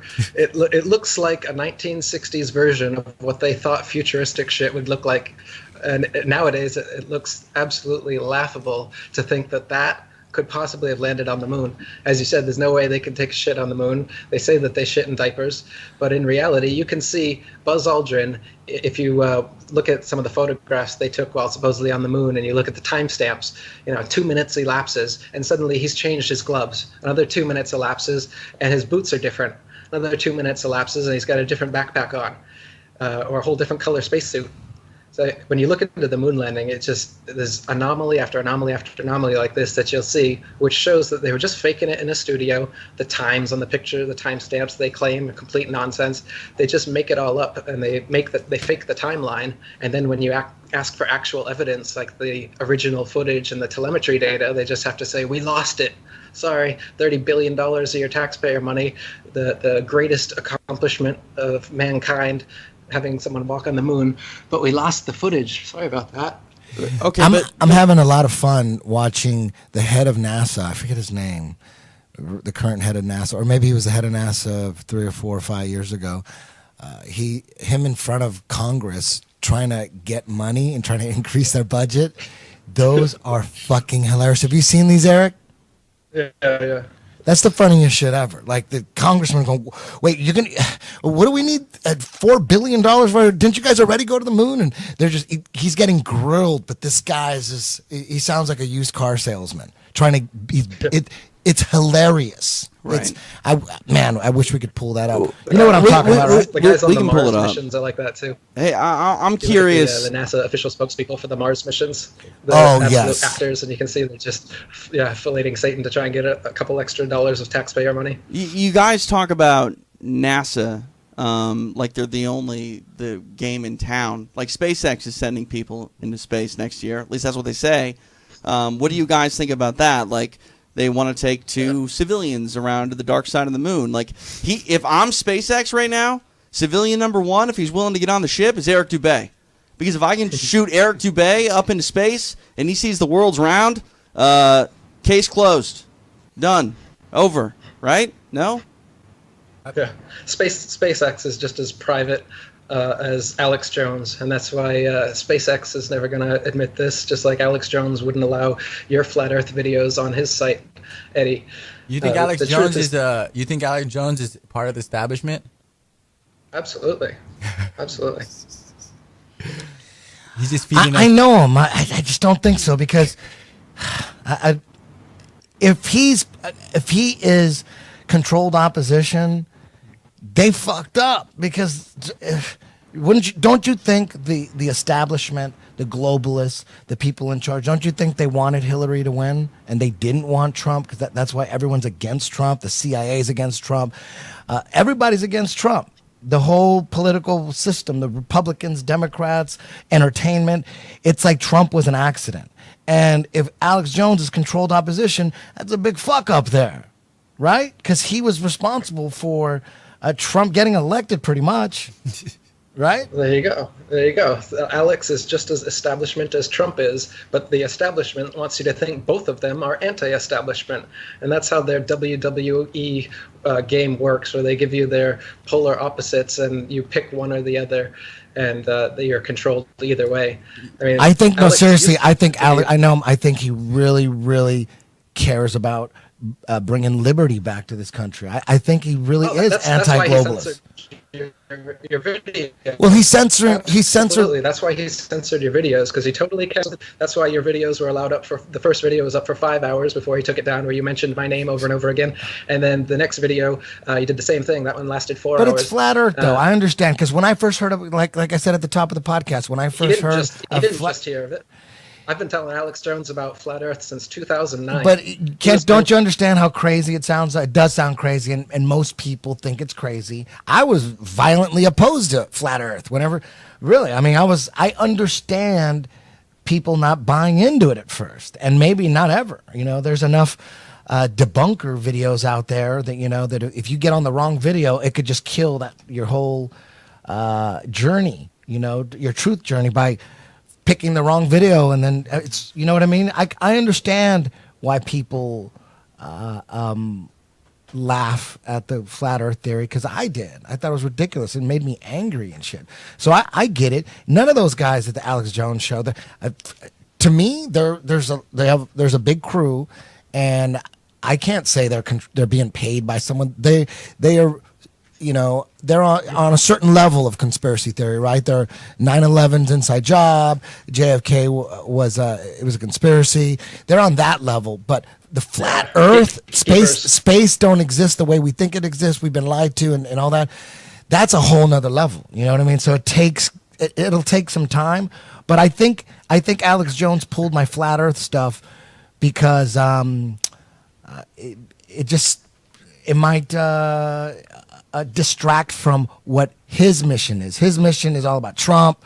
You know, let's get Trump through. Let's protect Trump. It's all about Trump. That's his mission. If he started talking about like, you know, Holocaust denier type stuff, he ain't going to talk about that. That'll just kill his mission. He can't bring that up. Even Holocaust deniers won't bring that up if they're trying to make a point about some other stuff. They know that'll kill their point. So let's just stay away from that, because right now it's not the right time. There's another mission. And Alex Jones' mission really is, it's on a political level. He's trying to, he's on air burying Hillary. I like that. He's on air burying CNN. I like that shit. Trump said CNN is fake news, then he calls it very fake news. I don't know. Trump may be a trick, but damn, he's calling CNN fake news. That's some good shit right there. I like that. He's the last hope. I know Hillary. If Hillary would have got in, it was over. I'd move to Iceland. But look at Trump is the last hope. Look at all the he talked like he was against the establishment, and like he started saying all these about 9/11, about the Federal Reserve, all this shit, and then Trump. But then when he got elected, all the people he's putting into office were all the same people from before. Everybody's the same establishment. So that's where the line, I think, is. Yeah, I don't know about Trump. I don't know, but I know for damn sure he's better than Hillary. Yeah, who knows? But the point is that what does Trump bring to the table? Trump brings he brings separation. He's separating people from each other. He's separating the Mexicans from the Americans from the Americans, the blacks from the whites, the girls from the women. He's creating all this division between all of us. And I think that is wrong, because any kind of leader, anybody, anything needs to understand that we all need to work together. And like you start to Hey, you're cutting out right now, Eric. Hold on. You're cutting out a little bit, but try now. Say it again. That's what controlled opposition does. Controlled opposition is there to divide any sort of legitimate movement that might come up. And that's why Alex, you said his brand of truth, or that's what he's pushing. Yeah, if your truth has limits, then you're what's known as a gatekeeper.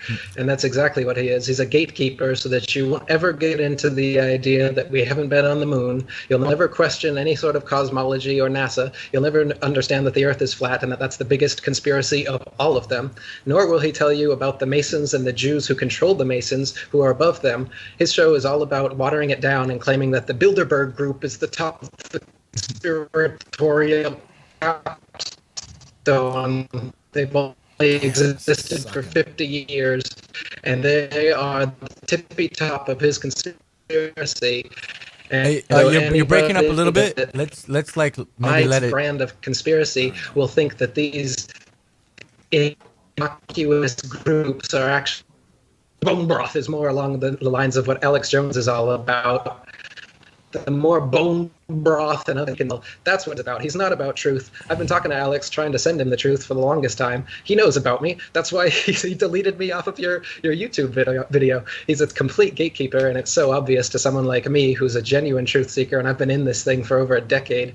But I understand that, Trump and Alex Jones, they are the second level gatekeepers for people that have broken through the mainstream and they don't actually get how deep the conspiracy goes. They're there to corral and honeypot you into never getting further than their little brand of the truth, which is, sure, he says a lot of great stuff. I mean, I was an Alex Jones fan, and I agree with 80% maybe of the things that he says, but it's the 20% that not only does he not get into, but he purposely covers up. He will shut off your phone call. He will take down your video, and when you talk about flat Earth, and, oh, that's a fake phone call, cut him off. That's a flat Earth. He knows about this. He knows about all the questions about the moon landing hoax. I've seen him interview Buzz Aldrin and all the other people. He's heard you, Eddie. He knows everything. Look at their face. Look at Leanne McAdoo as she's interviewing. I mean, the gatekeeping couldn't be more obvious. I've talked to probably more people than anyone on this earth about the flat Earth, and normal people do not act the way that the people at InfoWars act when you're just trying to, especially when they're supposedly trying to give you a voice. You don't act that way when you're just having a conversation about these things, especially when you're conspiratorial-minded like Alex Jones. Why the heck can't he... I can't fathom that. They lie about everything else, but they don't lie about this. And of course, the voice I'm doing is part of the shtick too. Haven't heard of conspiracies for the first time, and Alex Jones is your first introduction into this, and you see him just going off. I mean, there's compilations that are hilarious. I love watching them. I do think that this is where your truth is coming from. Gatekeeping techniques. David Icke did the same thing with his shape-shifting reptilians from the hollow moon base. He gives you all this great information. I agree with almost everything he says, every book he writes, and then he comes out, oh, by the way, the elites are all shape-shifting reptilians that come from a hollow moon base from Cronus. Okay, David, what the... You know what's up there. These are controlled opposition. That's what Lenin said. If you want to control, if you want to control the opposition, you have to lead it ourselves. And so they know this. They don't just give you one side of the coin. They give you the other side. And that's why everyone's falling for Trump and everything. Is, oh, look, he's saying what I want to hear. He's saying all the right things. Of course he does. Obama used to say all the things you wanted to hear 8 years ago, too, and that's why he got elected into office. They just update their rhetoric with the contemporary... Yeah, Trump could be part of the whole program, because based on CIA whistleblowers, based on what they say, CIA is designed to just destroy economies and just go in there and fuck up countries like they've done in every South American, Central American country. All of them are in shambles economically. And that's the way it is. You take a country, they're easy to control when they crush the economy, easy to control. I just got back from Brazil like 2 weeks ago, and it's like, how the fuck you're going to tell me this country that has all the resources in the world, has the best soil to do all this, and you're telling, and I'm driving through the slums. I'm like, how is this even possible? How did this get this way? Obviously, this wasn't an accident. It's not a complete shambles because it is an accident, because accidents correct themselves. People correct it. People are always working to get better. Nobody's working to get worse unless you're being purposely, unless somebody's putting holes in your boat on purpose or blowing your boat up. Either way. Yeah. Every country south of America, Mexico, all the countries, Africa, all of them, just on this side, all of them are in shambles. They're all third world type countries. You don't think they're trying to do that here? I think it's the easiest way to control, because the globalists, the people that are running the planet, I'm guessing they're not all American. I'm guessing they don't give a shit about a country. I'm guessing that it's all about control with them. It's easier to control a country when you have them broke down. They're all fighting against each other. Yeah. Ignorant. You keep them ignorant. You keep them dumb. You keep them put them on poor. Put them jobs. on government food. Put them on government health care. Put them on all that shit. So if anybody steps out of line, boom, you pull the plug on them. Bam, boom. What? Boom, bam. You there, Eric? Yep. You got it. We lost you for a while there. We lost you, man. Yeah, sorry. Yeah. So enough about Alex Jones. But let me say this about Alex Jones. Let me say this. I think there's I know you think he's like getting paid to say certain things and all that. I don't know. Anything's possible, I guess. But Alex Jones was on JRE. and that's the biggest podcast of all time, right? So whatever anybody thinks about Alex Jones, that podcast is the biggest podcast of all time. He did take a lot of people who were completely asleep and kind of get their eyes open. I mean, that's why it was the biggest podcast of all time, the biggest show of all time. And he got some people that were totally asleep, and he got them to wake up a little bit, even if it's just JFK or you know, Pizzagate or Tower 7 or chemtrails. Even if it is something like that, you know, you can't go from being totally asleep to believing in the flat earth theory. You got to bring them along. You got to, you know, explain Tower 7 a little bit and kind of wake them up. You don't want to jump into the crazy shit right away. There's a way to do it. You know what I mean? You don't want to jump into the so whether Alex believes in flat earth or not, I believe he's just like most people that think it's so crazy. I believe he thinks you're crazy, and I believe he thinks that you're a waste of time. And most people do. Most people don't believe you. I love the things you're saying. I love the way you break down NASA science. I love that shit. I love the way you break down what we were brought up to believe. I love that shit. But most people don't.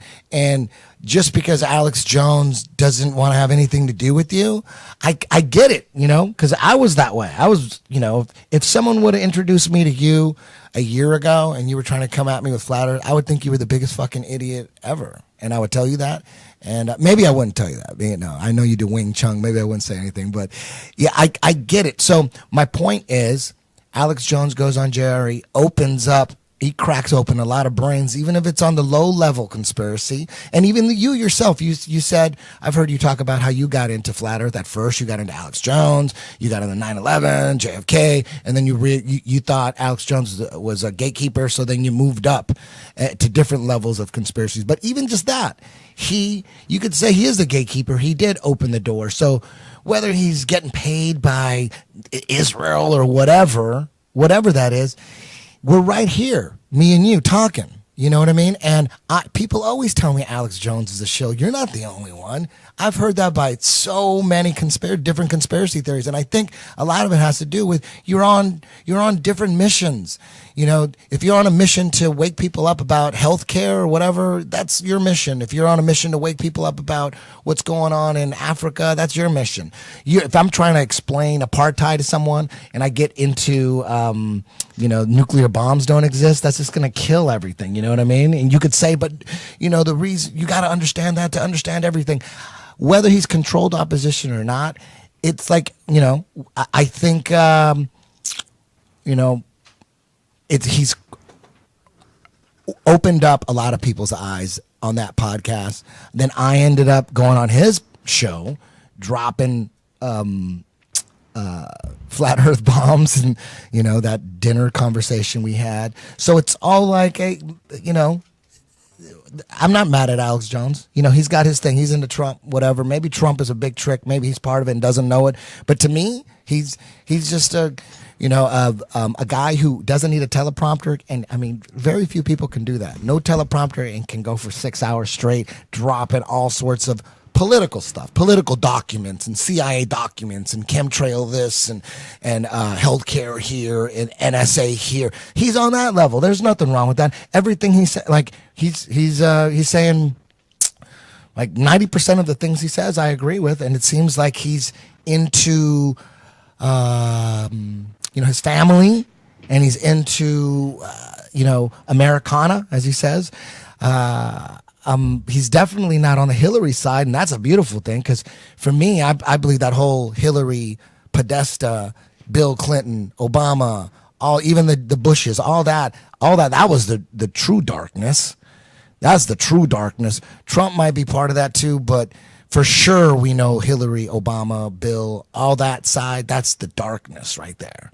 So maybe Trump is part of it. Maybe we got fooled, you know, maybe they had him team up with Alex Jones to take to take the propaganda up another notch. You know what I mean? That's because if I was in the Illuminati, that would be my idea. I go, do the next president. We got to get him into Alex Jones. We got to get him into conspiracy theories. People go, oh shit, he's the truth, right? It'd have to be something like that. We'd have to go high level sophistication because Obama kind of did that because when he was running for office, he had posters of Che Guevara like behind him. So people were thinking, oh man, he's all about, true revolution. This guy's the man. And people were believing and he's such a good speaker. And Obama, and then, plus he was black and people were like, hope, oh shit, and then once he gets in, you're like, oh my God, he's just part of the whole program. And maybe we'll find that out about Trump too, but I don't know. Trump looked at CNN and said, you're fake news. And then he said, you're very fake news.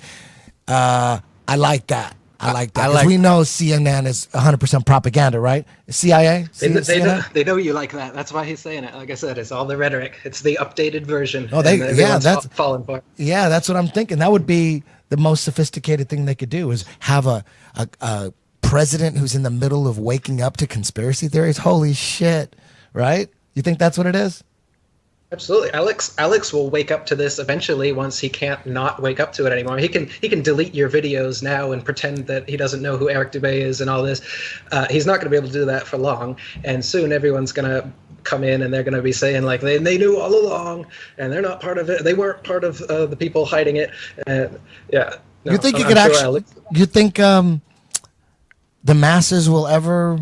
You think it is growing at a tremendous pace, the flat Earth movement. That is pretty incredible. I think the flat Earth is just one part of many things, and I think really there's no president that's going to change the world for the better. Nobody's going to come in here and be like, let's make this a better place. That was JFK, and he wasn't here for long. So I think now it has to be, everybody has to understand that we are all here together. We are all working together, and we can change the world ourselves. Nobody's going to come in and just make the world the way you want it to be. It's the same way. It's like I own a company and I want to hire somebody and then just expect that them when I hire them that they're going to do the perfect job. It's like, no, the people, you need to work every day. The people need to all be on the same page. And if something needs to change, you need to change it. You can't expect somebody else is going to come in here and save the day. Nobody can save the day.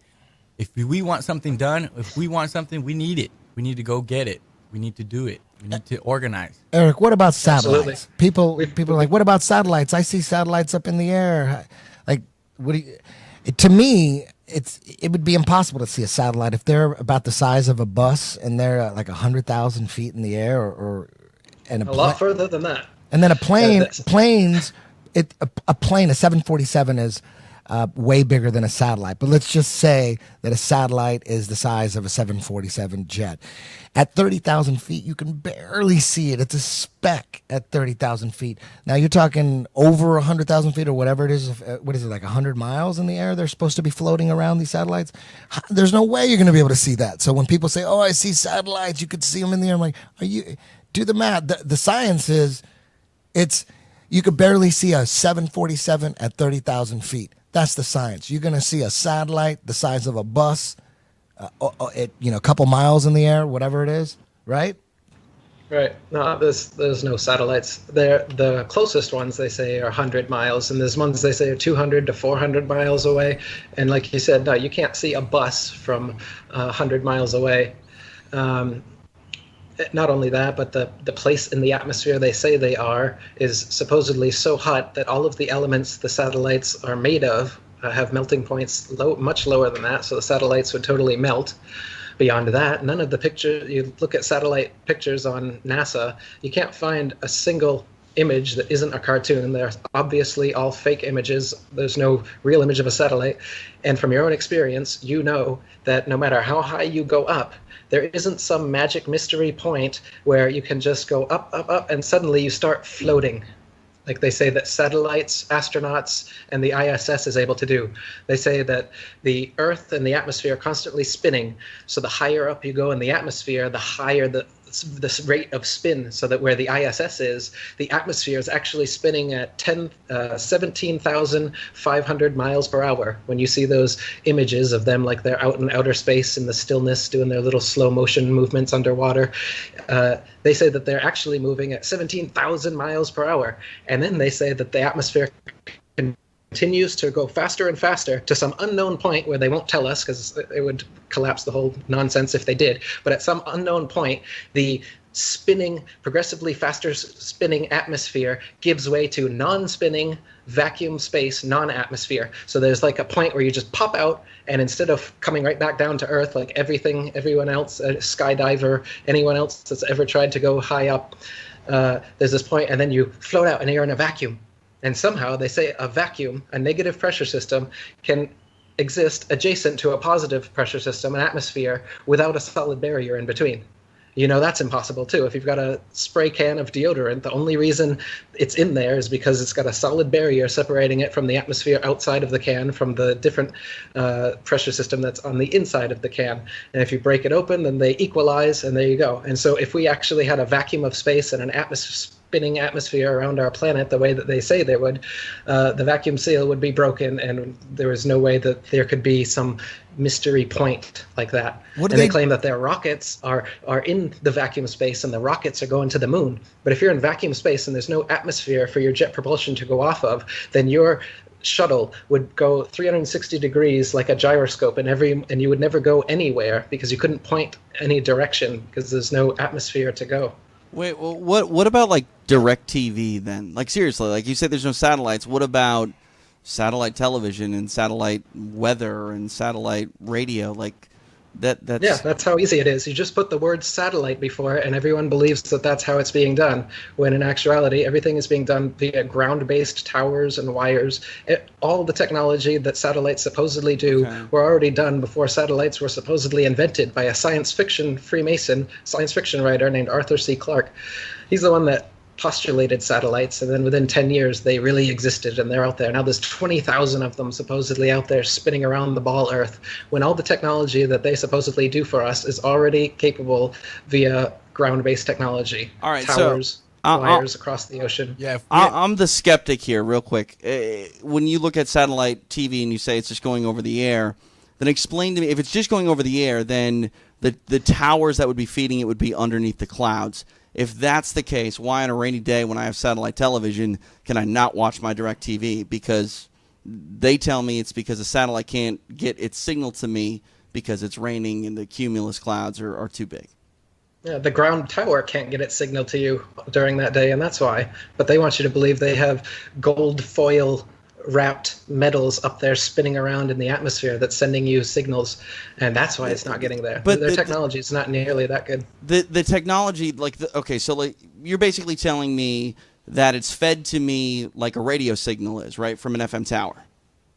Yes. Okay, from so a tower. now when FM signals, I don't know if television signals are the same, but when an FM signal is transmitting on a cloudy day, it is actually better than it is if it's not cloudy, because the sun rays will destroy a radio wave. It eats it up. So that's why, like, for example, AM signals are better at night because they're not getting destroyed by the sun's rays. So on a cloudy day, the sun can't access the radio wave for an AM signal, so it comes in better.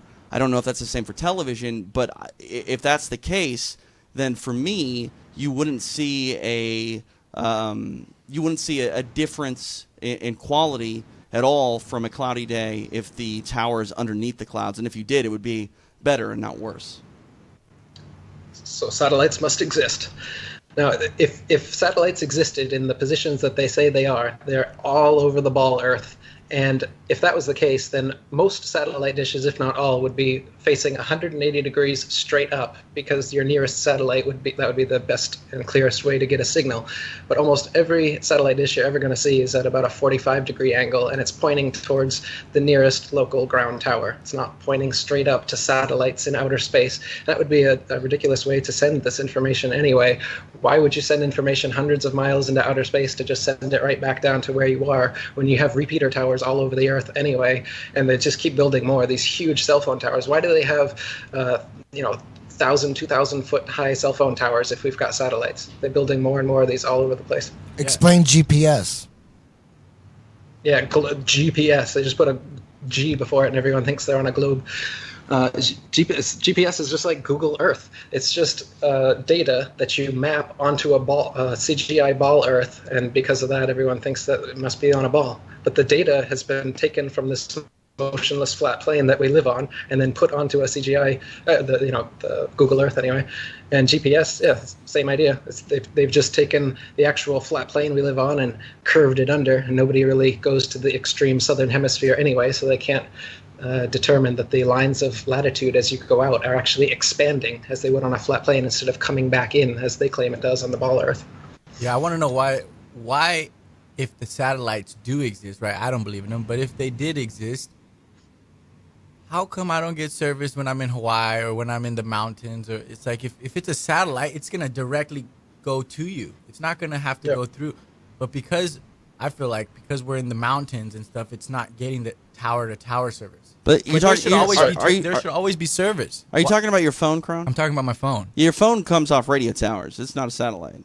But it comes from a satellite before that, or no? The supposedly satellite phones, and these satellite phones won't work in places like Kazakhstan where they don't have the infrastructure of ground-based towers to actually send the signal.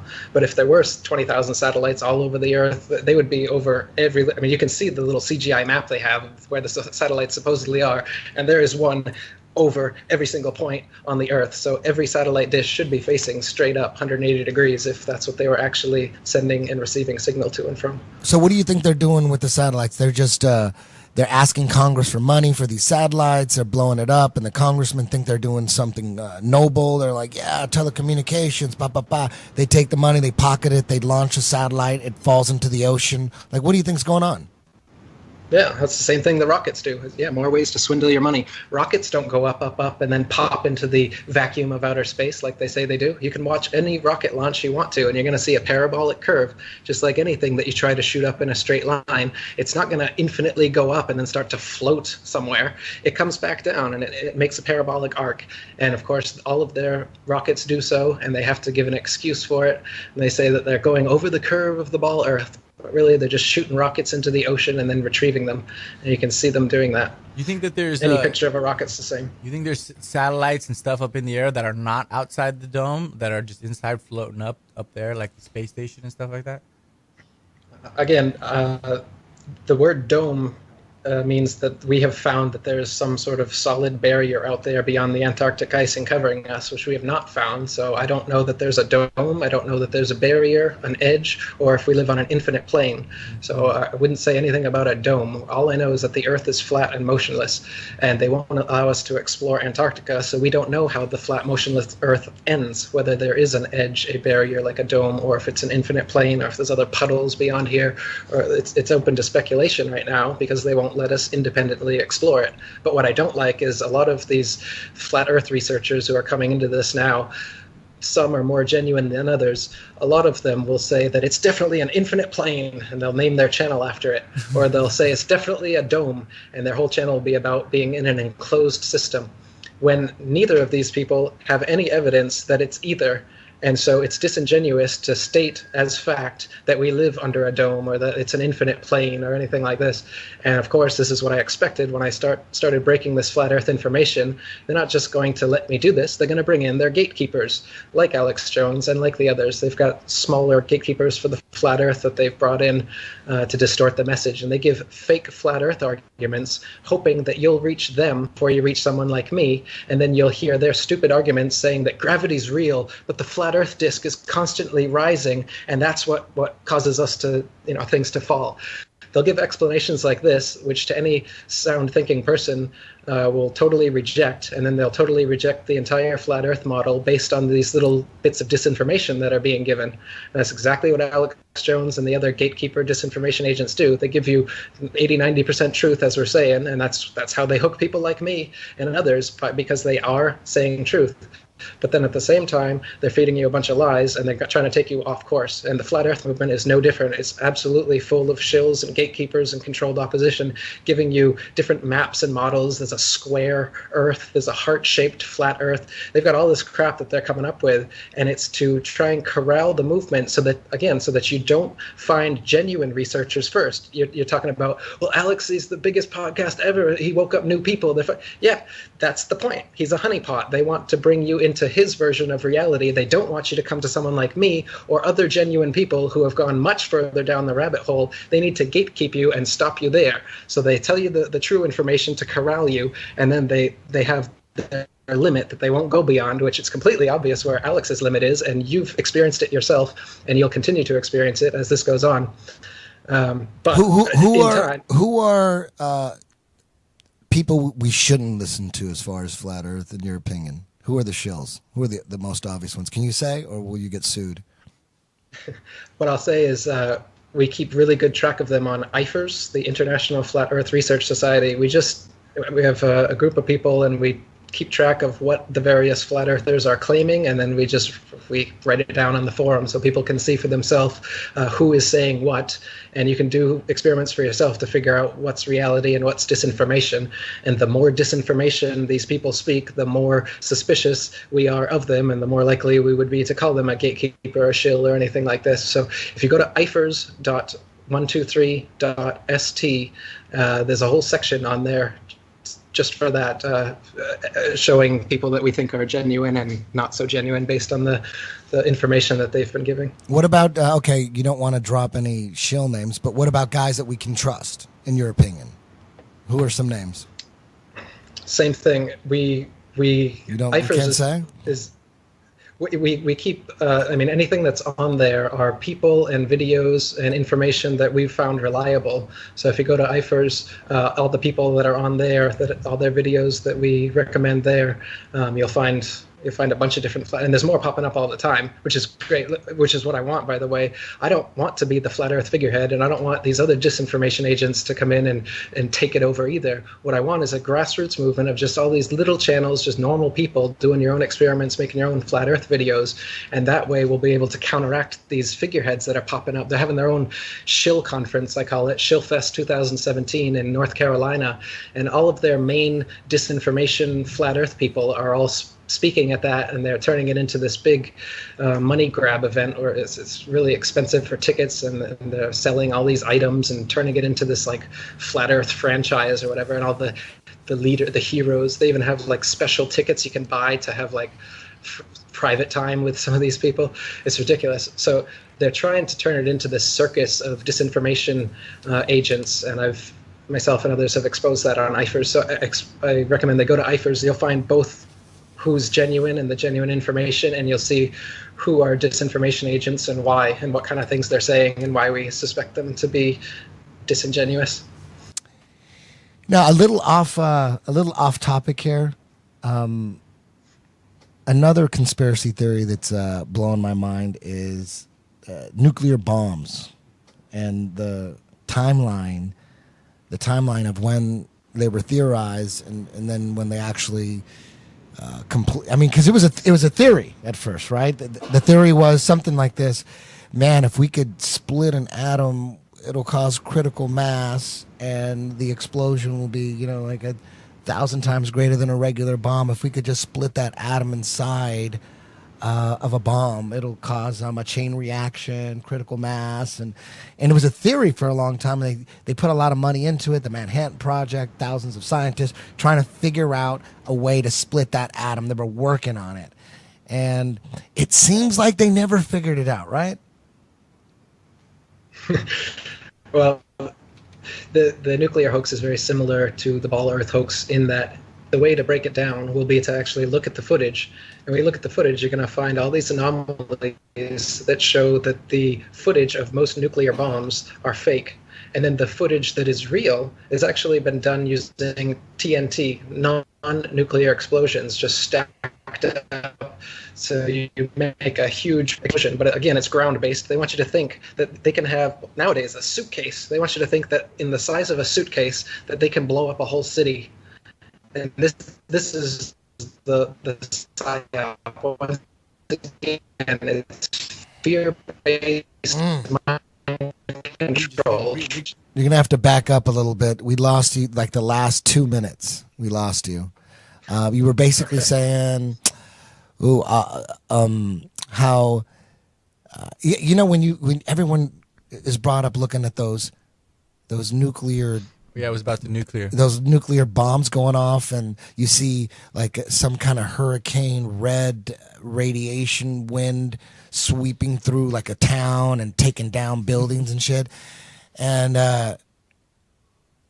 I mean, doesn't it seem like it's fake looking back at it now? Like, who's filming that? Yeah, Someone how filmed? come the camera didn't get destroyed? Exactly. Who filmed that? It looks like, and then you find out about, I don't know if you know about this, Eric, you probably do, but Lookout Mountain Laboratories in Hollywood. It's back in the 50s, top secret Air Force intelligence base. It was a movie studio right in Laurel Canyon, right there in Hollywood, a movie studio that was way more advanced than any other movie studio. It was the highest, it was the best movie studio on the planet. And it was top secret, and they said that's where they edited nuclear bomb footage. And like, why would you need some top secret? I guess the top secret thing because of nuclear, but why would you need this super sophisticated movie studio to do that? And then it got declassified like in the 90s. And then it came out. Yeah, this was a top secret Air Force intelligence facility right there in Laurel Canyon. And Jared Leto lives in it now, which is weird. He lives there. He owns it and lives there. And that's where they use this place to edit nuclear bomb footage. Now when you go back and look at that footage, you're like, damn, they made this shit here. It looks fake as fuck, right? Eric? Absolutely. It looks totally fake. You can see the trees being supposedly blown over are clearly models, and then they cut back to an actual forest, and then they go back to the broken model. Like Kron said, you can see that the camera doesn't get blown to smithereens like the bus or the house or whatever it is that the nuclear blast is blasting. And the camera is right there within the blast radius, not more than 100 feet, say, away from it. And it not only does it not get blown away like absolutely everything else, the trees, the bus, the buildings, but it doesn't even move. It doesn't even like shake from the atmosphere. But maybe, what if people say, hey, but they used a camera that was far away and it had a zoom lens? Like, is that even possible? Yeah, no, well, it's not that, because you can see that they're on model sets, and oftentimes the explosion isn't an explosion. They've used some sort of plasma effect, and they've also done effects using filters on the sunrise, and they use a fast-forwarded sunrise with filters, and they call it a nuclear blast on the horizon. They've even done stuff like this. And Hiroshima and Nagasaki is the main thing that people say. That's why they believe nuclear bombs exist. Hold on, Eric. People get mad at the nuclear bomb thing, man. It's just something. Nuclear bombs are just another thing that we have to take some unknown scientist's word for. I mean, I don't know what a nuclear blast looks like. If I see an explosion, how do I know if that's a nuclear bomb or a regular bomb? I mean, looking at a bomb or a missile, you can't tell if it's nuclear or not. I mean, the nuclear bombs, that's something that we got to take someone's word for. Some government scientists, government, aircraft carriers. There's no conspiracy theory that aircraft carriers don't exist. There's no conspiracy theory that tanks don't exist. There's no conspiracy theory that blue whales don't exist, because we don't need to take someone's word for that.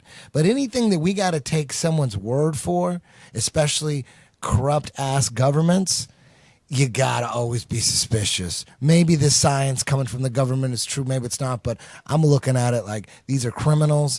And if I could imagine some kind of money trail, I could follow the money in my head. If I could think of it, for sure they have already thought about it. I'm no genius. But if someone explains, like someone could come up to me and say, hey, you know how the government fucks you in this way that I would have never even looked into? And they're like, oh, I wouldn't even doubt it. If the money trail makes sense in my head and I wouldn't even have to look into it. I'm like, if he was, the odds that, if he's bullshitting about how corrupt the government is in this certain area, I mean, they're still corrupt. Maybe he's wrong about this, but I'm not going to go, prove that. I don't know. Would you watch a YouTube video? No, I don't believe that. I believe the government is corrupt in this way and in this way and in that way, but not in that way. Those guys are like, they got one eye open. I'm like, dude, like, if someone told me, I don't know, there was a John Gotti expert. I don't know anything about John Gotti. I know he's a criminal or whatever, but if some John Gotti expert told me, hey man, did you know that he murdered, district attorney in Miami, I wouldn't know. I wouldn't say, prove it. Unless you have proof, like he's a criminal, he probably had something to do with it. I don't really need to look into it. I believe you. You know what I mean? I'm not going to doubt you and question you on a criminal. You know, so that's the way I look at the government. You know, anytime someone comes at me and goes, "Oh, you know how the government fucks you in this way?" I'm like, I never looked into it, never thought about it, but here, tell me the story. And if it makes sense, I was like, sounds right to me. You know, Eric, you got cut off again. You got cut off with nuclear bombs. With nuclear bombs. With Hiroshima. Nagasaki and Hiroshima are yes. the main things that people talk about because that's when they were supposedly used. And Hiroshima and Nagasaki were firebombed just like every other major city in Japan during World War II. And most of the houses were made of wood and paper, so they just burned right to the ground. Now, there's radiation after any explosion. So as you're firebombing, there's going to be radiation, and you can take a Geiger counter to there as they did, and you'd find radiation. But they say that nuclear blasts, first of all, would come from a central point, and then the radius would be outward from there. You don't see that anywhere in Hiroshima and Nagasaki. There's not a central radius, and then everything is not tilting or slowly getting less damaged as you get farther away from that central point. In fact, both cities look just like all Japan's major cities looked after World War II, and they're completely firebombed from side to side, and there was no central point. And they tell us that if it was a nuclear blast, then for thousands of years we wouldn't be able to live there, and there would be so much radiation, people would be dying of cancer, and there'd be mutations. But flowers and plants and trees started regrowing a month after. People came right back to live there a month after. People have been living and no problem. The idea that nukes were dropped there is, again, the only reason they did those was as a propaganda piece, so that you actually thought that they existed. Why hasn't anyone, supposedly all of these dictators all over the place are getting these nukes and stuff, why hasn't anyone set one off, right? Well, people would say, oh, they don't, you know, they're not stupid. They don't want to destroy the planet, right? Yep, that's what they would say. Yeah, and the crazy thing is there's always it's a great excuse to invade a country. All you got to say is, hey, man, we got some intelligence that says this motherfucker trying to build a bomb. We got to go in there and get those weapons of mass destruction. It's perfect. The fact that... You got it.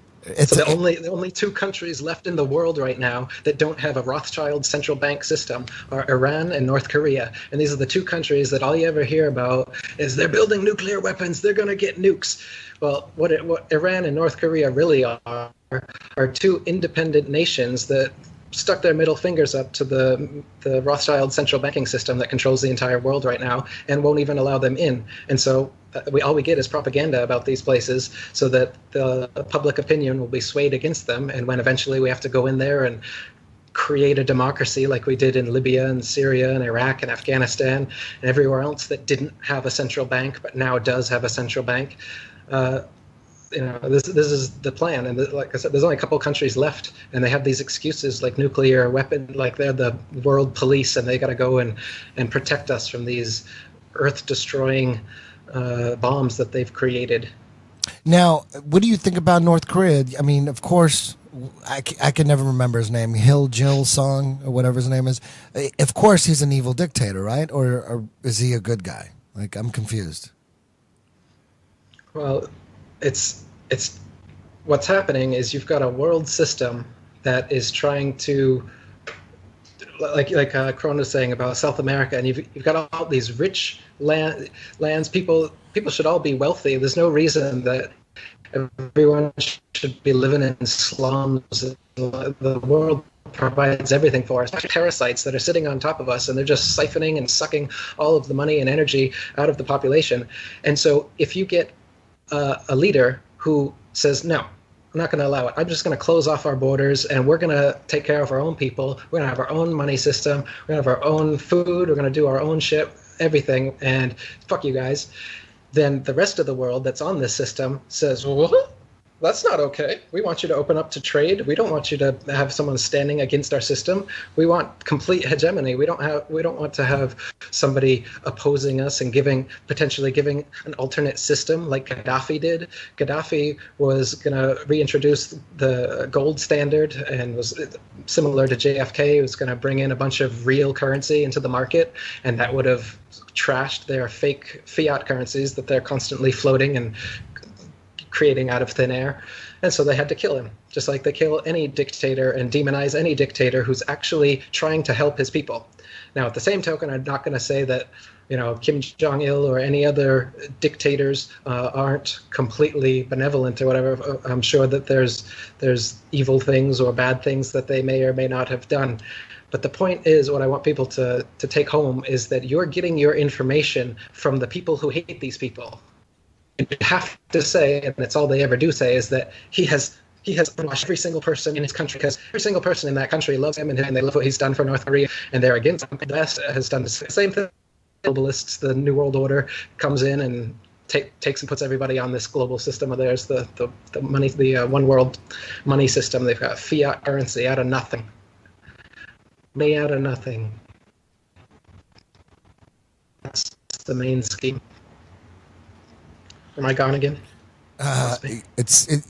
You were gone, but now you're back. TJ, what do you think about this? I don't know, man. I'm taking everything in here. I have a lot of questions, and they're a little bit off topic on where we are now. But we're talking about Antarctica, and how we're not able to just go ahead and individually explore. Can we talk about that? Because yes, for as far as I know, didn't Metallica play a show in Antarctica or something like that? I remember hearing something like that. And here's another thing with the Antarctica thing, Eric. There was a guy, an astrophysicist, I think he was from either Austria or Bulgaria. His name was Auguste Piccard. He was supposedly, in the 50s, the first one to go 100,000 feet in the air in a balloon. And he had a little submarine little thing attached to it, and he went up 100,000 feet. And then he apparently said that at that level, the Earth appeared to be a flat plane with upturned edges. What do you know about Auguste Piccard? Yeah, well, he's just saying that at the time people said that the Earth was a ball, so that the point right below you should be the closest point to you, and the points furthest away should be coming away from you.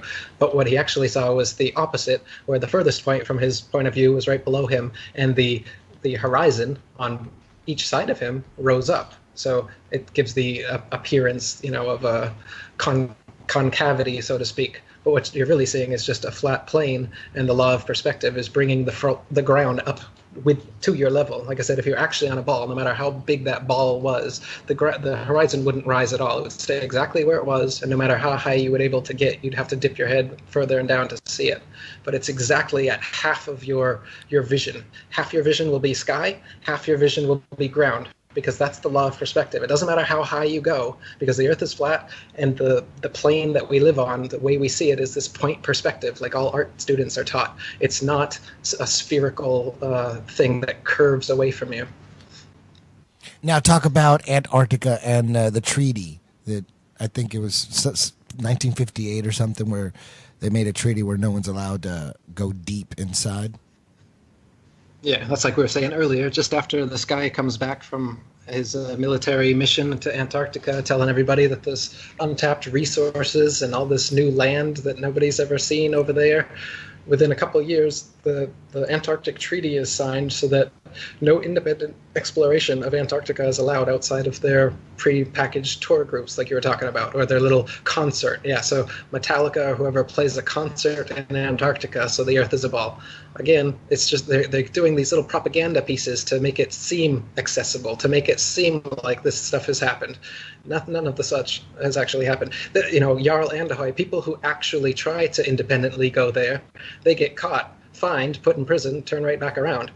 Rodney Clough is another one.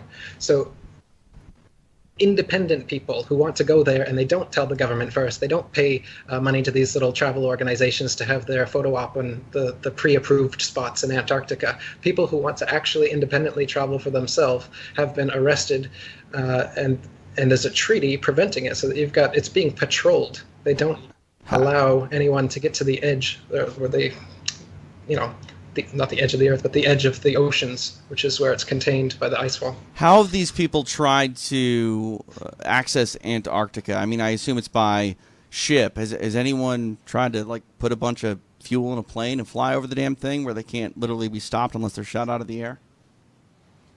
Not that I know of. As far as the plane, the people who have gone on ships. There's some speculation. People have wondered about Amelia Earhart, that kind of thing, but that's all speculation. As far as I know, nobody has tried to take a plane and just go south and see how far south they can go.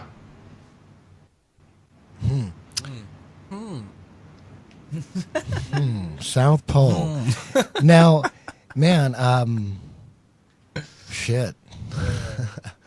Boom. I'm convinced. Yeah. I was convinced before I came on this show. I just came on the show. I had some questions. And I'm really here just to put to let people know that if you think the earth is flat and you feel the earth is flat, you go with your intuition. Don't think everybody else is going to think that you're crazy, because who gives a shit what everybody else thinks? Now, what do you say about those guys that say, well, what about all the scientists from all, over the last 100 years, all the astrophysicists, all of them, all the astronomers and all the science and all the great minds, they all believe the earth is round. Not Tesla. Tesla didn't think Tesla that? didn't believe in gravity. Yeah, not Tesla, not Michelson, not Morley, not Sagnac, not a bunch of these non-establishment scientists. They give you their Freemasonic establishment scientists that they promote and the theories that they promote.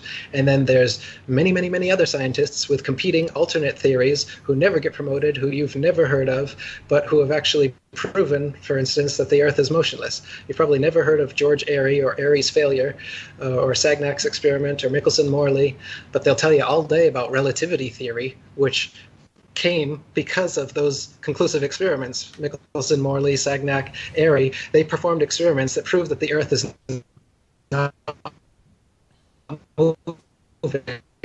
I think you said they proved that the Earth is not moving. He didn't come up with any science. There's no science to prove relativity. It's all philosophy. It's just an idea. It's a thought experiment. But actual science, actual experiments like Airy's failure and the Michelson-Morley experiment have been performed to show that the Earth is motionless. But they have, and there's nothing they can do about that except for censor it. They censor non-establishment science and scientists, and then they promote their Freemasons and their establishment science like Einstein. So you never heard of Michelson, Morley, Gale, Sagnac, Airy, and their experiments which proved that the Earth is motionless, but you have heard of Einstein, who philosophically said it's not motionless and that you can't figure out whether it is or not. So they give you their little scientific heroes, and then they censor and suppress all the other scientists who are saying the opposite things. I mean, just like the flat Earth. I mean, did you know that there's flat Earth books that have existed for hundreds of years? There's excellent flat Earth books, dozens of them that came out at the end of the 1800s. Yeah, Nobody taught you that. You were talking about that at the top of the podcast, where there was a resurgence in in the 1800s. There was a flat Earth revival, and there was books. Talk about those guys. Like, who were those dudes that were writing those books? The main guy was Samuel Rowbotham, and he just did a bunch of experiments for over 30 years, wrote a bunch of books, and did lectures all over Europe talking about the flat Earth and exposing the heliocentric theory. He wrote a book called Zetetic Astronomy. William Carpenter wrote a book called 100 Proofs the Earth is Not a Globe. What year was that? That was also late 1800s, around 1890s. The Rowbotham book was first published in the 1860s. He did experiments over water, seeing if water was convex or flat, used theodolites, telescopes, flags, spirit levels, sextants, used different instruments to record that the supposed curvature of a ball Earth, 25,000 miles in circumference, should be 8 inches per mile when you square the mile. So spherical trigonometry, as you drop off on a ball, the drop gets bigger and bigger as you go. So in, say, a 6-mile channel at the Bedford level where he did some experiments, depending on where you measure the curve from, that would make a 6-foot-high dip in a 6-foot-high peak and 6-foot dips on either end. Or if you measure from here, it would be 16 feet going down. And he did different experiments to show that there's not even an inch of curvature. So, I mean, and there's many experiments that have been done since then to prove that the curvature would be visible at sea level even. You go to the beach and you see totally flat beach horizon and you think, well, the Earth's just really big. I wouldn't be able to see it. But you can see from the left side of your periphery as far as you can go to the right side of your periphery as far as you can go, which is actually at least twice as far as the horizon is straight in front of you, which they tell you is the curve of the ball Earth. So that's another way you can know that it's not the curve of the ball Earth, because you can see right and left of you twice the distance, and that's not curving away. So how could half that distance supposedly be curving away? TJ, what do you think about this so far? Is he getting you? No, but No? Here's the problem. Okay. I've done this thought. I've had this thought my entire life about the Earth being round, right? Like, I've been told that. Yeah. And you're not going to be able to convince me on one conversation. Like, this is something that I'm going to have to go ahead and research, even if I want to. Like, that's the question. Like, to me, I'm open to the Earth being flat, but why would I care? Why would I give a shit? Like, I'm not going to fall off. I understand that I'm not going to fall off. If there is a flat Earth, you guys are telling me that I can't even get to the edge because I can't get to Antarctica, and that's the key to getting to the edge. So as a guy who makes podcasts for a living and is consumed with mixed martial arts, why do I care whether or not the Earth is round or flat? Eric? Well, if you care about truth, then you should absolutely care. And if you care about your existence and humanity's existence, then you should care where we came from and what we're living on. Like I said, it's the biggest lie possible. So when I hear this all the time too, people say, what does it matter if it's flat or a triangle or a square? I don't care what shape the Earth is that I'm living on. What a waste of time. Yeah, it's not about the shape. It's about the lie. It's about the fact that we've been lied to for 500 years and we're still being lied to, and they're fleecing us of money and they're fleecing us of our actual purpose here on Earth and where we come from. Do you think that you came from a big bang explosion accident of matter, and then humanity and consciousness and life just randomly somehow evolved out of that explosion? Is that the cosmology that you've chosen to believe in? If it is, then it's very important, because that's absolute nonsense, and you've chosen to believe in a metaphysics and a physics, which are fairy tales. And if you don't think that's important, I don't understand you. I don't understand how you could think that that is not important to know the truth of the Earth, where we live on and where we've come from. Sure. No, I can understand that. But my thing is this is something that, again, this is all relatively new to me. Like, I haven't put a lot of thought into this, and why would I ever really think about it? Now, you can say it's, you want to know the truth. Sure, and I agree. We've been lied to about a lot of things over the years. Is it chemtrails? Is it the Earth being flat? Is it all sorts of conspiracy theories, for sure. Like, those are interesting to me. I don't mind looking into them and having those conversations. I'm just curious when it comes to this, like, again, how does it affect me? Sure, globally, in the grand scheme of things, why am I here? How did I get here? Yes, I understand questioning those things. I mean, it's the same thing as religion. You can have that same sort of internal questioning. And I think, for the most part, if you just look at religion, I think a lot of people change their ideas on religion over their lives. I think a lot of people that are atheists, for example, are atheists young, but as they get closer to death, all of a sudden they start to think a little bit more about, okay, maybe there is an afterlife, probably because they're closer to death and they want there to be a continuation of life. So they're more open to the idea. Again, this flat Earth stuff is relatively new to me. I'm curious about the solar system. What does this mean for the solar system that I believe in? Is the moon not a round ball? Sure looks like it in the sky. Is Saturn, Jupiter, Mars, all of that stuff? Is that, It's all a lie, buddy. It took me a while too. Maybe it is. Maybe it is. But Eric, there's a documentary called The Principle. Have you seen this? Another controlled opposition, yes. Oh, really? Because in that documentary, they talked about the cosmic microwave background. It's like a snapshot of the universe, and they did it once in 2006, and then they did it again, I think, 2013. And they basically said that the stars are rotating around us, and we are the center of the universe, according to their science. So you think that's controlled opposition? What do you think that's about? Yeah, what you just said is true. Just like all controlled opposition, they have to mix in the truth with the lies. So their version of the truth is that we live in a geocentric system, which is true, but it's a geocentric ball Earth. spinning ball Earth. So they're just, again, what a gatekeeper does. And the principle didn't exist 10 years ago or 20 years ago because it didn't need to, but it does need to exist now. And this is what they do when someone like me runs the gauntlet of conspiracy truth. They have to set up the gatekeepers to corral people to not continue on and go as far as someone like me goes with it.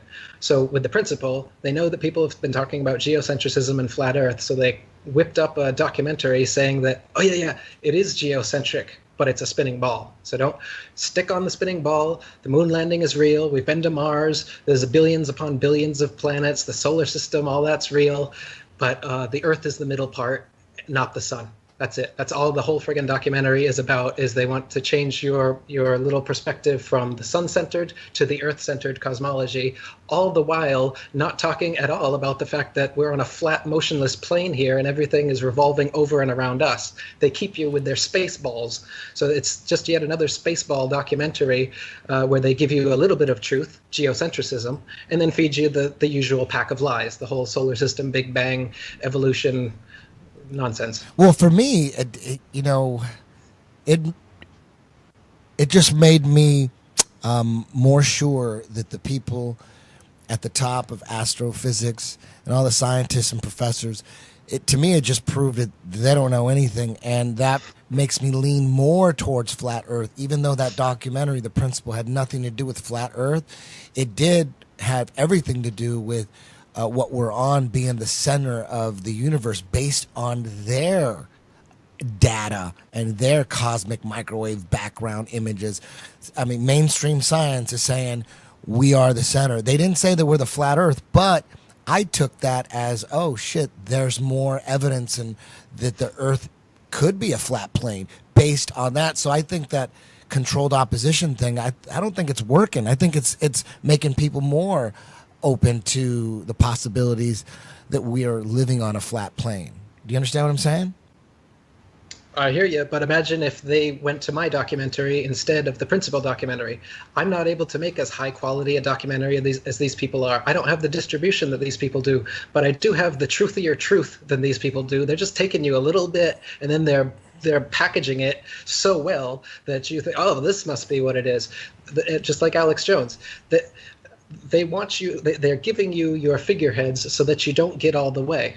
And you're saying that, well, isn't it good that they at least took you part of the way? But you're not seeing the intention of setting these things up along the way anyway. If these people weren't there, then you just would have found me right from the beginning, just like everybody would have. If they didn't set up gatekeepers with half-truths, you'd obviously find the real truth right away. And the real truth shines so bright that eventually you guys find me anyway, or you find other genuine researchers who are talking the truth. And then you see someone like Alex Jones who says that the Jews have no involvement in the world conspiracy whatsoever. We've been to the moon. The Earth isn't flat. Hang up the phone. Eddie Bravo, we're good friends. Let's come on the show, but then I'm going to censor you. I'll put your video up, and then I'll take it down, and then I'll pretend that I'm for the truth, but my audience just doesn't. My audience likes bone broth, Eddie. My audience doesn't like truth. My audience can't handle, right? They can handle the ridiculousness that Alex Jones spits all day long, but they can't handle that the Earth might be flat, right? All the other crap that he talks about, that's fine, but the flat Earth, all my ratings would go down. People wouldn't believe me.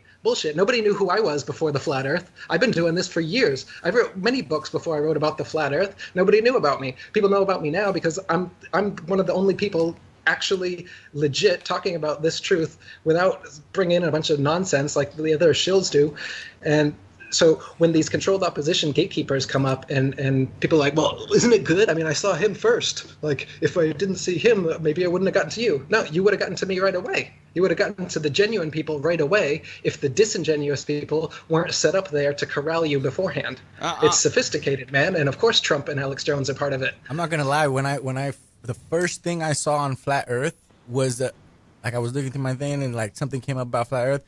And I watched it, and it was just completely making jokes about it, you know? And I was like, oh, well, that was kind of like a letdown. I thought I was going to get into something pretty crazy here. And then it was all bullshit. It was all like just talking shit about it. And I was like, oh, well. And then I was like, wait a minute, let me do a little bit more searching here. And and then I did. Same thing, man. I searched Same for a thing while. happened to me. And then I got to you, right? But at first, I was like, I'm going to find something here. And it was like completely like, everybody talks about flat Earth. It's like, you're ridiculous. Ridiculous, motherfucker. Look at us. Yeah, We're man. over here walking on a fucking I came planet across- spinning. Yeah, I came across the Flat Earth Society website first when I started looking into flat Earth, and they are of obvious controlled opposition with their arguments like the flat Earth constantly rising to account for gravity, and that turned me off from it. So it did the exact opposite of what Eddie is saying controlled opposition does, and it did exactly what controlled opposition wants to do, which is turn you off from the subject. I thought that is the most ridiculous thing ever. I'm not going to bother waste my time with the flat Earth anymore. So I went away from the subject for almost a year because I met one of their controlled opposition disinformation sites first. You mean the Flat Earth Society? Is that what you're talking about? Yes, the original Flat Earth Society was called the International Flat Earth Research Society, IFERS, which is what I restarted, and I'm the non-official president of that because I've called myself the president. I restarted it. It existed before the Flat Earth Society, 13 years before it did. The Flat Earth Society came up as a controlled opposition group because IFERS was being so successful in spreading the Flat Earth truth. So they came up with this other Flat Earth Society, and because it had the Mason money behind it, this guy was on TV all the time bringing a rock saying, I just went to the edge of our flat Earth and I almost fell over, but I was saved by this rock. I'm the president of the Flat Earth Society. And he makes the whole thing look ridiculous, just like David Icke and Alex Jones screaming and talking about reptiles. They make that look ridiculous. So they have the way to prevent these truths from coming out is you have to set your gatekeepers up to say a bunch of nonsense and a bunch of good stuff to corral everybody so that nobody gets to the real information, like happened to me. I was turned off from the flat Earth because I found that shit first, and then eventually I found the old 1800s books, which was not controlled opposition. These were written by legitimate, everyday guys doing experiments, and that's what brought me back to it. And this is what I'm saying: if all that was available for flat Earth content on the internet was genuine people like this, everyday guys doing experiments, it would be faster than it is right now. The flat Earth movement has been slowed down by these people, not heightened by them. Okay, no. So now, what do you think? Based on everything you've listened to? What do you think? You're a Christian man. Because you're you're a God-fearing Christian. Christianized. Yeah.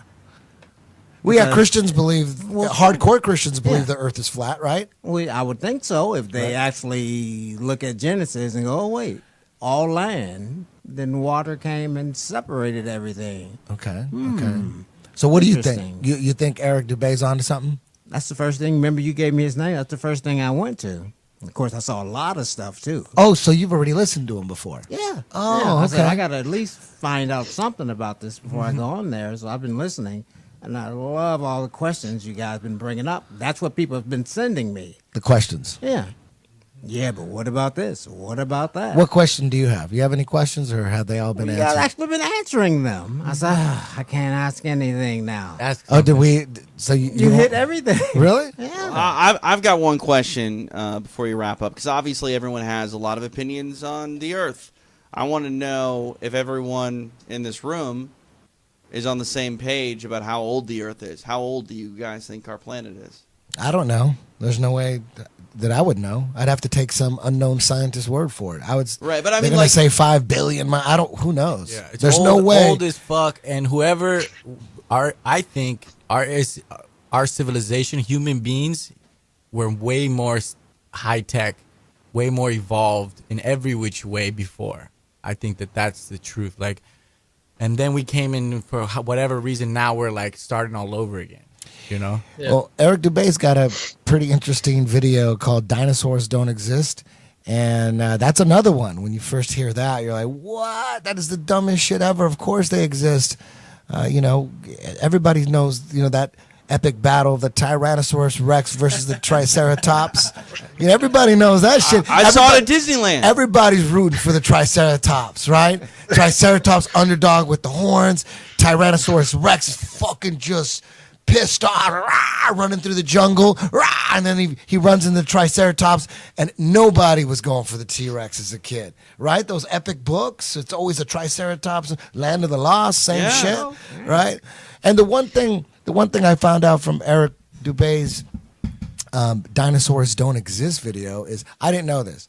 I didn't know that all the skeletons of dinosaurs that you see at museums are all replicas. Like, apparently they don't bring out the real bones because they're sensitive and they lock them up. And so what we're seeing are replicas of the bones they found. When I found that out, I said, if that's true, I don't know if it's true, but if it's true that all the dinosaur skeletons that we're seeing in museums are replicas because the real ones are too sensitive and they got to hide them, that's a fucking huge red flag for me. I'm like, the only reason the skeleton of a dinosaur is amazing and it looks cool is because it's an actual skeleton of a dinosaur. If it's not real, if it's a replica, you might as well put fake skin on it. Sure. Put fake skin, put the teeth in. Yeah. Why are we looking at a fake skeleton? Well, for it to be a replica, it has to be real.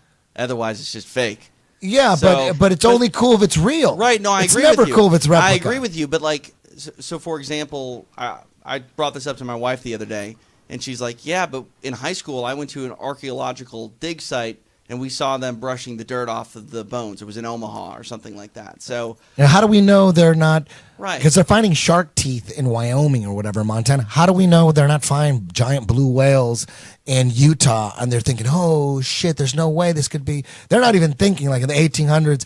You know, when you look at the timeline of when dinosaurs were discovered and all these guys discovering bones, and there's all the fraud and the scamming that was going on. There was our dinosaur bones that we grew up seeing in museums.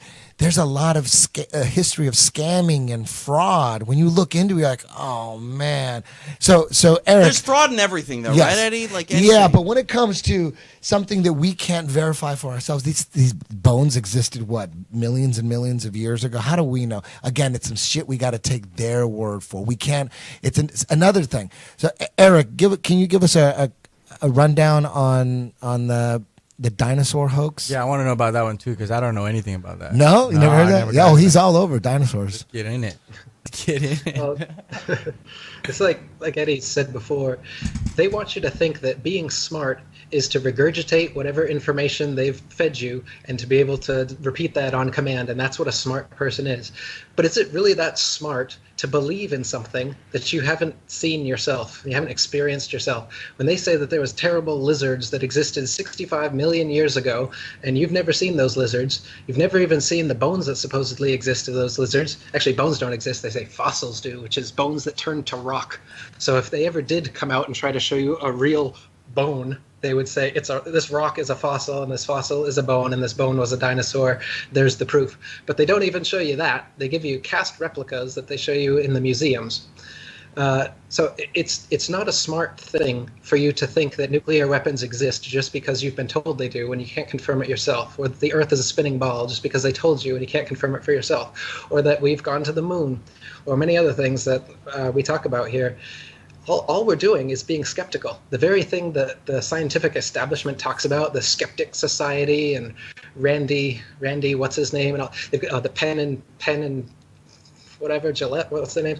They got all these people, bullshit. They got these things set up, and they call themselves skeptics. And then they have Mythbusters or whatever, and then they show, oh, look, we're skeptical of the moon landings, so we set up some experiment, and we prove that moon landings are real.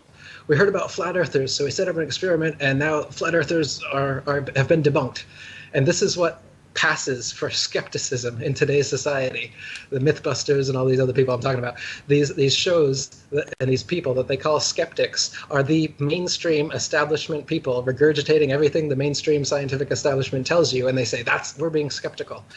I am skeptical. Eddie Bravo is skeptical. We just don't believe any old bullshit that somebody tells us because it was in a textbook and some scientist with a white lab coat said it was there 65 million years ago. We just have that little disconnect where we say, I'm going to be skeptical. I'm going to say, maybe they existed, maybe they didn't. But I'm not going to say, oh, of course dinosaurs existed, you fucking retard. Are you kidding me? Everybody knows the Earth's a spinning ball. And this is what's been propagandized into your heads, is to react this way. Whenever someone is skeptical about something that you have no evidence for, you've been taught to ridicule that person and act like being skeptical is a sin. And so mine just began with that, my skepticism of the dinosaurs. And then I looked into the actual history of it. It's ridiculous. Nobody had ever discovered a dinosaur until the mid-1800s, when Darwin's grandfather and Darwin himself were coming out with their evolution bullshit. They needed ape-man transitional species and dinosaurs to fit the link between swimming reptiles and land reptiles and flying reptiles. Now they're trying to say that they've discovered bird dinosaurs, and there's feathers that have lasted for millions of years, and so now we know that birds came from dinosaurs. But nobody in all of history throughout the world had ever dug up and saved a dinosaur bone until the mid-1800s, when they needed it for their evolution theory. And then shortly after that, they're finding them all over the place. They found dinosaurs. But then people started analyzing them and finding out that about a third of the original dinosaur species that they came out with, the Bone Wars, when these two Masons were going head to head, coming up with, discovering hundreds of new dinosaur species per year. And it came out that a lot of these were totally fake. And even the ones that weren't fake and are still heralded as being real were complete mock-ups that they did from, say, 3 teeth and a thigh bone, or something along these. The first dinosaur was that. It's called the Trachodon, Toothosaurus, because they just found 3 teeth. And it's 3 teeth, it's a dinosaur. And they made all the bones, and they put the skin on the outside of it. It's just fantasy. You know what a Tyrannosaurus Rex looks like? It looks like they found a big ass kangaroo. If you think about it, right? Little arms, those legs, that long tail. It looks like they just found kangaroos. Right? A lot of them, yeah, a lot of them are mixed bones of different species. They take whale bones and elephant bones and mix them together. Did they ever find? Do they ever claim to find a complete head of a Tyrannosaurus Rex? Do they claim that they found a whole head? And I mean, there has to be a date of when they found this, or maybe they found a bunch of complete Tyrannosaurus Rex heads, or are those all just made up? For the longest time, they hadn't discovered a Tyrannosaurus skull, but I think recently they're claiming that they've discovered one at Lucy. It's 98% complete, but you can't see it. You can just see the replica, but we promise it was real. I think that's the latest one they're trying to push. So they never claimed to find, because the more you look into dinosaurs, of course, man, the dinosaurs are for kids. They're like in kids' books. It's like a kid thing. So is monkey men, by the way. The ape men, the Lucy ape man, the Piltdown man. You look into the history of these supposed ape-man transitional species that they've been finding since the mid-1800s. Every single one of them has been debunked, including Lucy, which is one of the latest ones. They just take a bunch of human bones and ape bones, mix them together, and they say, look, it's a Neanderthal, it's a this, it's a that, it's a Cro-Magnon. They come up with different classifications for them, and then put them on a little thing that you've all seen since you're 5 years old, a little monkey, and then you, and a bunch of nonsense in between. There's a million questions that I got going through my head right now. Go for it. But I'm looking at YouTube, and some people chatting bring up some good points. And Eric a moment ago said that questioning things is like a sin. You're sort of chastised for it. And I think that no one will ever really question you questioning things and criticize you for doing it. It's those that can't do it in a rational state of mind, those that get a little bit animated. Like Alex Jones gets criticized because he gets so animated and so crazy. And, I watched the Rogan show that you guys did, and do I respect Alex Jones more? Yeah, absolutely. Because when he's calm, when he's collected and cool and comfortable and not so, not that he's not passionate, but when he can control his passion, he makes some sense, okay? I'm not going to say that he's right. I'm not going to say that he's right about everything, but he brings up a lot of things that ends up being true or plausible, or at least when he says it in a clear way with complete sentences and isn't throwing his hands up in the air and turning red in the face, it makes a bit more sense. So I think that conspiracy theorists tend to get a bad rap when they go a little bit ham, But another thing that I want to talk about the dinosaur conversation is, you say that it's they find a whale and a whale's tooth and a jawbone or whatever, and then they just assemble it. We do have DNA, right? Can we check the DNA of these bones and see if it is that of a whale, or how does that? Eric's laughing. I'm not trying to poke holes. I'm just asking questions. No, I'm laughing because you're just giving another thing that you can't confirm for yourself, that you have to take someone else's word for, and you're like, oh, well, if somebody in a white lab coat says that this is the DNA of a dinosaur, then I guess I'll believe him. But that's not being skeptical. I don't believe DNA evidence, just like I don't believe radiocarbon dating to say that, oh, we found a rock and this rock is 2 billion years old because the radiocarbon atoms have decayed at such a rate that we know this. I have no idea how old the Earth is or how old bones are or rocks are, just like we were talking about earlier.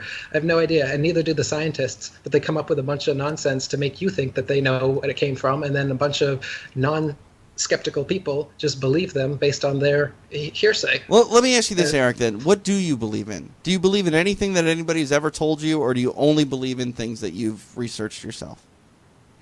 So that's kind of like a straw man where you're trying to categorize me as someone that doesn't believe in anything. Not at all. I'm just saying that I accept a lot of things in life, and nobody thinks that there's a aircraft carrier conspiracy theory because we all know aircraft carriers exist. I love that rant that he goes on, and he says a bunch of other things that we all know exist. Nobody thinks bears don't exist. We've all seen a bear. But you haven't seen a dinosaur, you haven't seen a nuclear weapon, and you haven't seen the spinning ball Earth, you haven't walked on the moon yourself, all of these things. So you're just taking an authority's word for it, and all we're saying is be skeptical.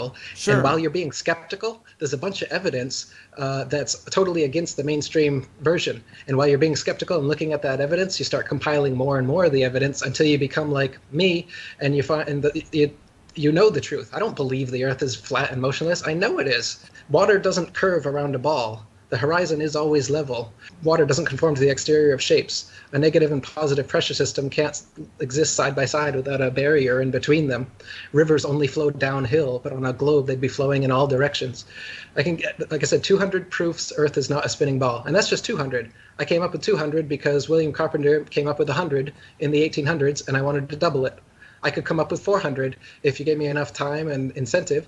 People are doing it right now. There's new flat Earth proofs coming up all the time because it's actual, observable, testable, repeatable, natural science that we can do ourselves. The kind of science, in quotes, that you're getting from these figureheads is not observable, testable, repeatable, natural science that you can do yourself. It's stuff that they claim that only they can do with a Hubble telescope. Only we can take CGI images of fake planets with our Hubble telescope. You can't, but you can take a regular telescope and you can see that the images they give you are complete nonsense cartoons, and what it actually looks like is, pulsating lights in the sky, as we were talking about earlier. Right. I'm not trying to like challenge you. I'm serious in my questioning. Like, what do you choose to believe without doing research yourself on, and what don't you? Like, I mean, I've never met anyone with tuberculosis, but I believe that tuberculosis is real. Like, where do you draw the line on, like, okay, I'm going to go ahead and investigate this, or I'm not going to go ahead and investigate this? Condemnation without investigation is the height of ignorance, said one Jew shill. And I think that, Einstein was right about that. I don't believe in anything, but I do investigate everything, and I'm skeptical. I don't just take things at face value or take somebody's word for it. I want to know for myself. And if I can't know for myself, then I will happily be in the place of not knowing, like I said about the dome or the infinite plane, for instance. I don't know, but you got a lot of people out there that need to know, that they're used to knowing answers for everything. NASA told them all the answers, or the Bible told them answers, or whatever it is, and they need to have some authority figure telling them answers, and they're going to believe that, and that makes them feel safe. But me, I'm the opposite, where I like to be skeptical, and I like to think, what, I don't know, and I don't think you know either. And I'm just going to be in that skeptical spot. And that's what's brought me to where I am here, where I got people asking me, why don't you believe in nuclear weapons and dinosaurs and the baller? Well, I've just been doing this thing where I don't believe whatever people tell me for a long time, and I test it for myself, and I try to figure out what I can know personally from experience for myself. And this is where I'm at right now. And I think everybody would be better off if they did that instead of just believing some authority figure that tells you you're on a spinning ball that was exploded out of a big bang and you're a monkey man that evolved. It's ridiculous, and it's obvious why they're doing it. They want you to think you're a monkey, a purposeless accident that comes from nothing. Think about it, while they steal $50 million of your tax money every day.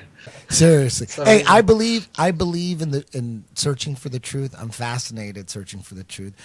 Some people at night are watching boxing and kickboxing and MMA. I'm just trying to figure out the truth, sifting through YouTube videos. The funny thing is I got guys talking shit on me for getting on YouTube and watching documentaries, and then they'll send me a debunk video from YouTube. And I'm like, bro, that's YouTube. And they'll say, not all YouTube videos are created equal. I'm like, you are trying to debunk YouTube videos with YouTube videos? Don't you see what's wrong with that? It doesn't make any sense. YouTube's not research. You didn't know? Yeah. You got to go to the library. Yeah. You got to go to the library. Unless, You're not wearing a lab coat. That's not research. Yeah, like you have to. When people talk shit, oh, what did you read that at the internet? I'm like, dude, what the fuck do you look at? Are you going to the library? Who's going to the library? When's the last time you've been in a motherfucking library? Everyone's online. Everyone's online. And then people, they love to say, oh, the computer hacker geeks, they jump on that. Hey, did you hear that scientists said that we're in a computer simulation? This could all be a computer simulation. And everyone is like, yeah. Everybody's fucking. I saw that movie. Everybody's into it. It's the Matrix. Everyone's like, yes, that's it. We're a fucking. But then you talk about flat Earth, like, you're a fucking retard. Hey, honestly, the same people. Honestly, It's though, crazy. think about this. If bandwidth hadn't improved, none of this would have taken off. Seriously, because if you were on 56K modems, you're not renting these movies from the video store. Like, nobody is doing the research or getting access to the research that Without you would the need internet. to make. Yeah, I mean, if you're going to go ahead and really be a flat earther, like, you got to watch Eric Dubay's work. You got to do all that stuff. You got to read. You got to find this stuff. And, odds are you're not doing that, dialing into America Online and, doing all that nonsense. There was a a paleontologist on Joe Rogan's podcast. He had a green beard, but he hates Eric Dubay. Oh, But I saw this. The one thing that he was like, dude, we're living in a fucking amazing point in time. All the world's knowledge, dude, you can get it on your watch. If you have an iPhone watch, it's all right there. They're like fascinated with all the world's information on a watch. And then you bring up some controversial shit that goes against his beliefs. Where'd you find that on the internet? I'm like, wait a minute, didn't you have all the world's knowledge on you? What is your phone connected to? Like a direct line into the library or something? That dude wants to destroy Eric. He wanted to take he a wanted base. to wait outside with a baseball bat if I was ever on Joe's show. And Joe's like, whoa, man, you want like physical violence on the guy? Wouldn't you want to just sit down and talk to him? And he's like, no. And the reason is because he's a paleontologist, which are these people who get paid for lying about this stuff. So I'm exposing what he's lying about, and his job will be null and void once the information that I'm exposing gets out. So he's pissed off because his cushy day job is about to go bye-bye once the dinosaur hoax is exposed. He doesn't have a job. He's a bartender. He's a paleontologist with a green goatee. Yeah. Dude can't do a sit-up. He doesn't give a shit about his body. His body looks like shit. He don't give a fuck about it. And he's talking about he's a paleontologist when he's a bartender. Come on, man. He can't even make money being a paleontologist. And he's like, if he was legit paleontologist and dinosaurs existed, he would laugh me off. He would not get violent. He would not say "fuck you, Eric Dubay" and all. I mean, if I could count the times he told me to fuck myself, I'd probably be a rich man dime every time. He was pissed and wanting violence and not wanting a discussion. That was the point, is that he didn't want a discussion with me, because anything like that would just bring more attention to the information I'm exposing and would put him out of his job and make him known to be the liar that he is, and he's scared of that. And there's a lot of people that are scared of that. And he was bragging about his license plate saying Decepticon. Remember that? He brought that shit up. Who brings up their fucking license plate on a podcast? He gets on Joe Rogan's podcast, and somehow he works into the conversation that his license plate says Decepticon, and he's like really proud of it. Like, what kind of dumbass does that? He just wants to be recognized in traffic. That's the only reason you would give out your license plate name. I got a question, Eddie. Now that you maybe don't believe in planets, what are you gonna do about 10th Planet Jiu-Jitsu? You can't play both sides of the table. Hey, I'm glad you asked. Can you see my? I saw that. You see this? You know, it's funny because you see this? Nathan told me last night. You're not changing it, are Do you? you see that? Are you? Are you? 10th plane. That's a nice 10th plane, I like baby. that. You're gonna change 10th plane jiu-jitsu. Who cares? Nathan told me. Wow. Nathan told me last night. He's like, man, it doesn't make any sense. He's got to pick one side. He can't be flat Earth and believe in planets. This is some bullshit. Get to the bottom of this. 10th plane, baby. You see the shirt? Yeah, this 10th is for plane. real. That's 10th official. plane. That's for real. Yeah, take the fucking. It's 10p. 10p could be planet or plane. Planet is old school. Hey, I'm not ashamed of believing in. You know, I used to watch stacks and stacks of space documentaries. I'll just get I get my natural medicines out and I go deep trying to remember all this shit. Like, oh, that's a neutron star. Oh shit, okay, that's what a super hypernova looks like. Oh shit, okay. Oh, that star is 700,000 light years away from that constellation. Fuck, yeah, I better remember that shit. I was all into that. I was totally into it. I was super into anything space. Are you kidding? The Science Channel? Shit. Are you kidding me? I would DVR science, anything on space. Space, just show it to me. What am I going to watch right now? The sun? Ooh, or you know what? Let's watch some shit on Jupiter. I'd watch them over and over and over again. I was so into space. I'm not gonna lie, Neil deGrasse had me hooked on that Cosmos shows. I fucking watched everything on that show. I love that show. And then when I fucking know what I know now, I'm like, oh my God, you had me. You had me so good. With the CGI. With all those CGI DVDs. All those DVDs. BBC, Nova, all that shit. The Morgan Freeman. Sorry, Jane. But I know you like Morgan Freeman. All that shit. You know, now it's like, fuck. That, you know what, the heliocentric model or whatever they call it now, whatever the modern day model is, that seems way crazier than we're on a flat plane.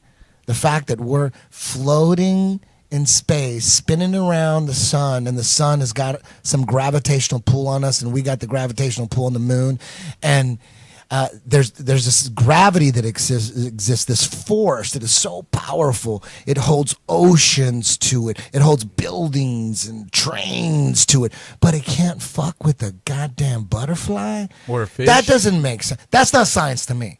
When people talk about science this, science that, I go, explain to me how that is science. There's a force that's holding oceans to the goddamn planet, keeping it from spinning and flying off because it's spinning 1,000 miles an hour. But somehow, you know, everything is science on the planet or the plane or whatever the hell we're on. But as soon as we get to a certain altitude, it's all magic. It's not science.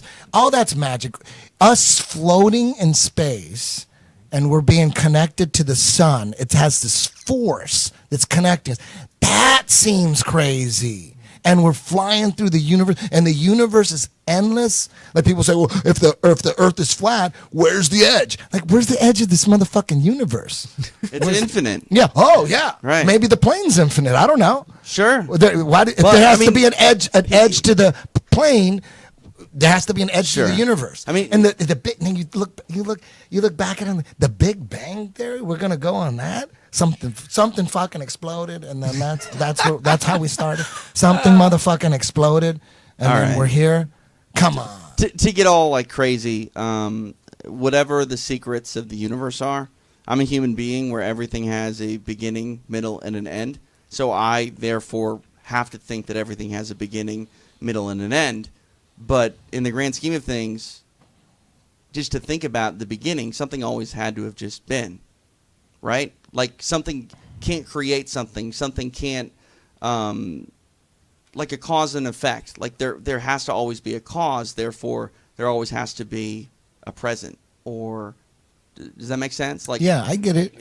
Hey, man, I was violent when people brought up flat Earth to me, man. I was I was fucking pissed. I go, I'm trying to fucking get Tower 7 out, and you're coming at me with this fucking flat Earth bullshit. Have you fully accepted it yet? Because I'm looking at that 10th plane shirt, and that Earth sure looks round. There, you know what? Until I see pictures of what we're on from space, I'll never know for sure. I'm not sure. Because you know what? When it comes to those experiments where, you know, every 8 miles or every mile it's supposed to curve, I can't really get behind that kind of stuff because if you took out all the, let's just say it was round, all right, and it was 25,000 miles in circumference, let's say, and then you took away all the water, it wouldn't be like a ball, like a straight basketball. You could, because of the mountains and the valleys and the oceans and all the deep crevices.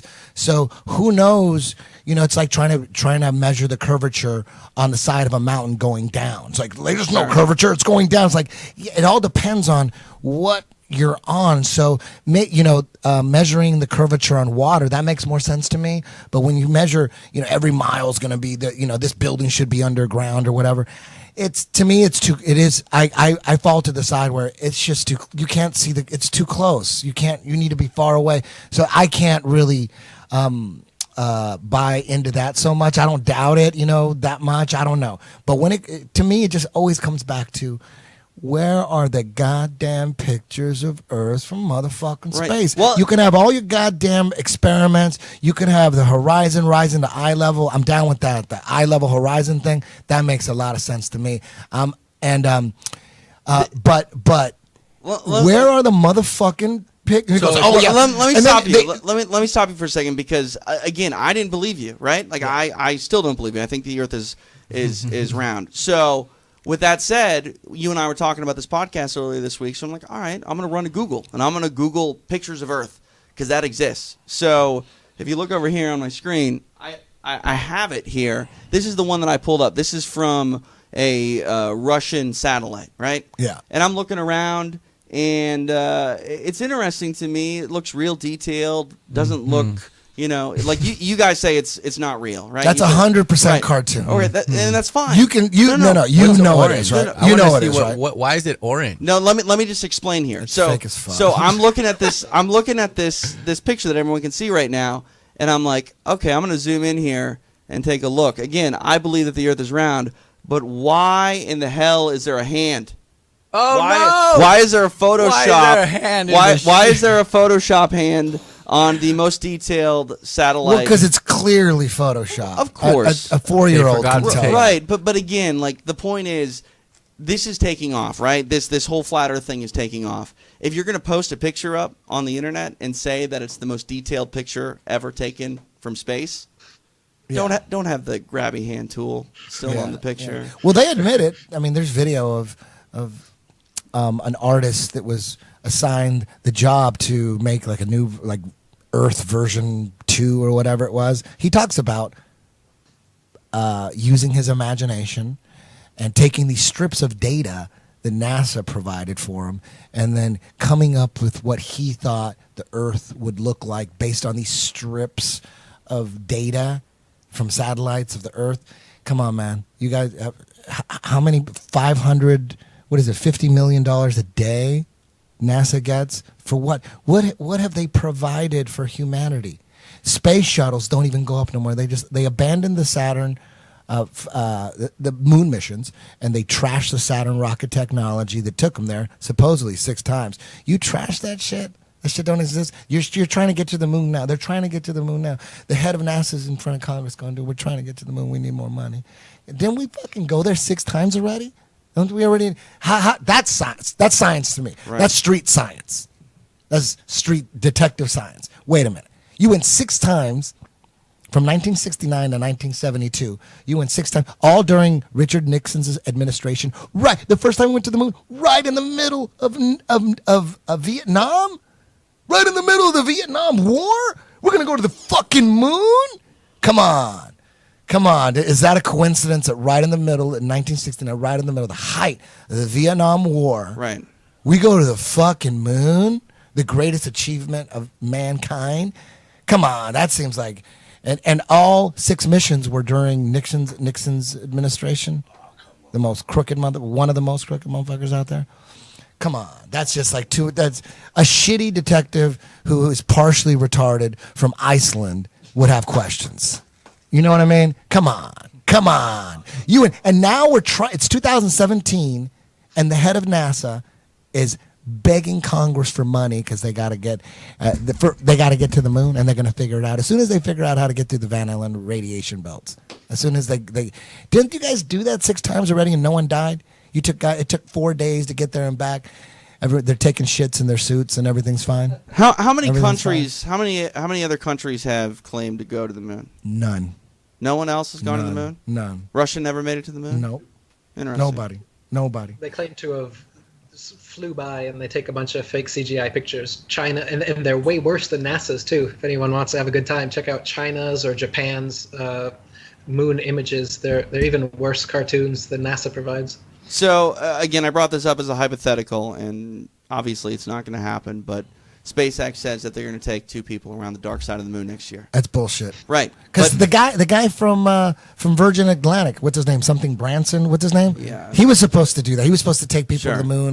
Lance Bass was supposed to go up into space. And then Remember that? now Elon Musk is supposed to do this. Right. Come on. So I'm curious, Eric Dubay, if someone calls you up and says SpaceX wants to bring you to the dark side of the moon, they'll kill him.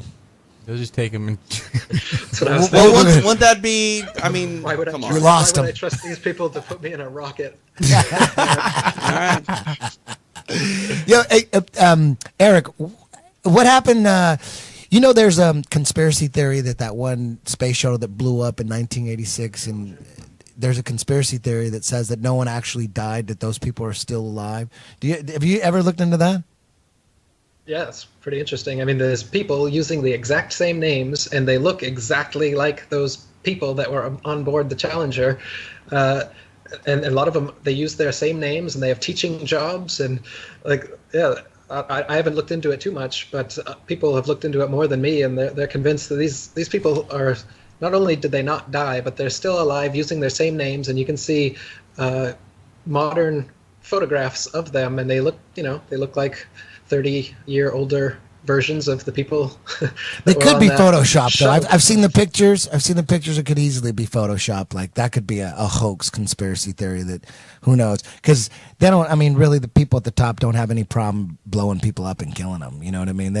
So I don't know about that one, because they always use the same pictures of what they look like now, and they could easily be photoshopped. Photoshop Steve, he could do that shit easily. So I don't know. That could easily be a fake hoax or a distraction hoax. But Eric, what do you think of? What was the purpose of going from Saturn V rocket technology, taking people to the moon 6 times, and then downgrading to the space shuttle for a while? What the fuck was up with the space shuttle? I don't get it. What did we learn from it? What benefit did we get from putting people on a space shuttle? Well, they convinced everybody that we live on a spinning ball and that we've been to the moon, so they don't have to go back there and do any more reconvincing, because all that would do is make people even more skeptical than they might have been ahead of time. So the propaganda is complete. They put a bow on it, and now they don't want to go back there. They don't want to give you the original tapes because they don't have them, apparently. And why would we have? The technology that supposedly sent men to the moon was worse than a Nintendo Game Boy. So a Game Boy put us on the moon, but nowadays with our smartphones, we can't get there again. They say that they're developing technologies, and with the Van Allen belt, the astronauts even said, "How are you able to pass the Van Allen belt?" I forget which one of them said it, but he said, "Well, it hadn't been discovered at that time." Yeah. So that was an explanation for how they were able to pass it, was because they hadn't discovered it. So since it hadn't been discovered, they were able to pass through. Yeah, there's a video too that I forget what video it is, but it's a compilation of a bunch of astronauts, including Neil Armstrong, and they're going back and forth on what space looks like outside of Earth's low orbit, and half of them say you can't see the stars. It's super dark. It's the deepest dark. You can't see any stars. And Neil Armstrong, he said it's dark as hell. On the moon, you can't see any stars. It's really dark. And in Earth's orbit, you can't see anything. It's really dark. And then and then a couple other guys say the same thing. And then 3 other astronauts say it's so bright you can't even make out the constellations. It's such a white, bright light in space. The stars are, without the Earth's atmosphere to filter out some of the light. Oh, it's magnificent. It's just, the universe is just this white, glowing ball of light everywhere. Have you seen this? Yep. Absolutely, yeah. Their own statements have changed from astronaut to astronaut. The statements change, and you can even see statements that have changed from one astronaut from when he started lying to recently when the lie comes out. So, what do you think about? There was during during the space race, when they were trying to figure out how they were going to get to the moon, there was a bunch of astronauts that died, right? A couple of them because they doubted that we could even go. Yeah, like eight astronauts died in 1967 alone when they were just like getting this whole thing ready. What it seems to me is that they were trying to find the right people to pull off the hoax, and they picked some. Well, I mean, like what's his name? Grissom. He was a whistleblower, and he was saying there's no way we're going to get to the moon. Just a couple of weeks before they supposedly went to the moon.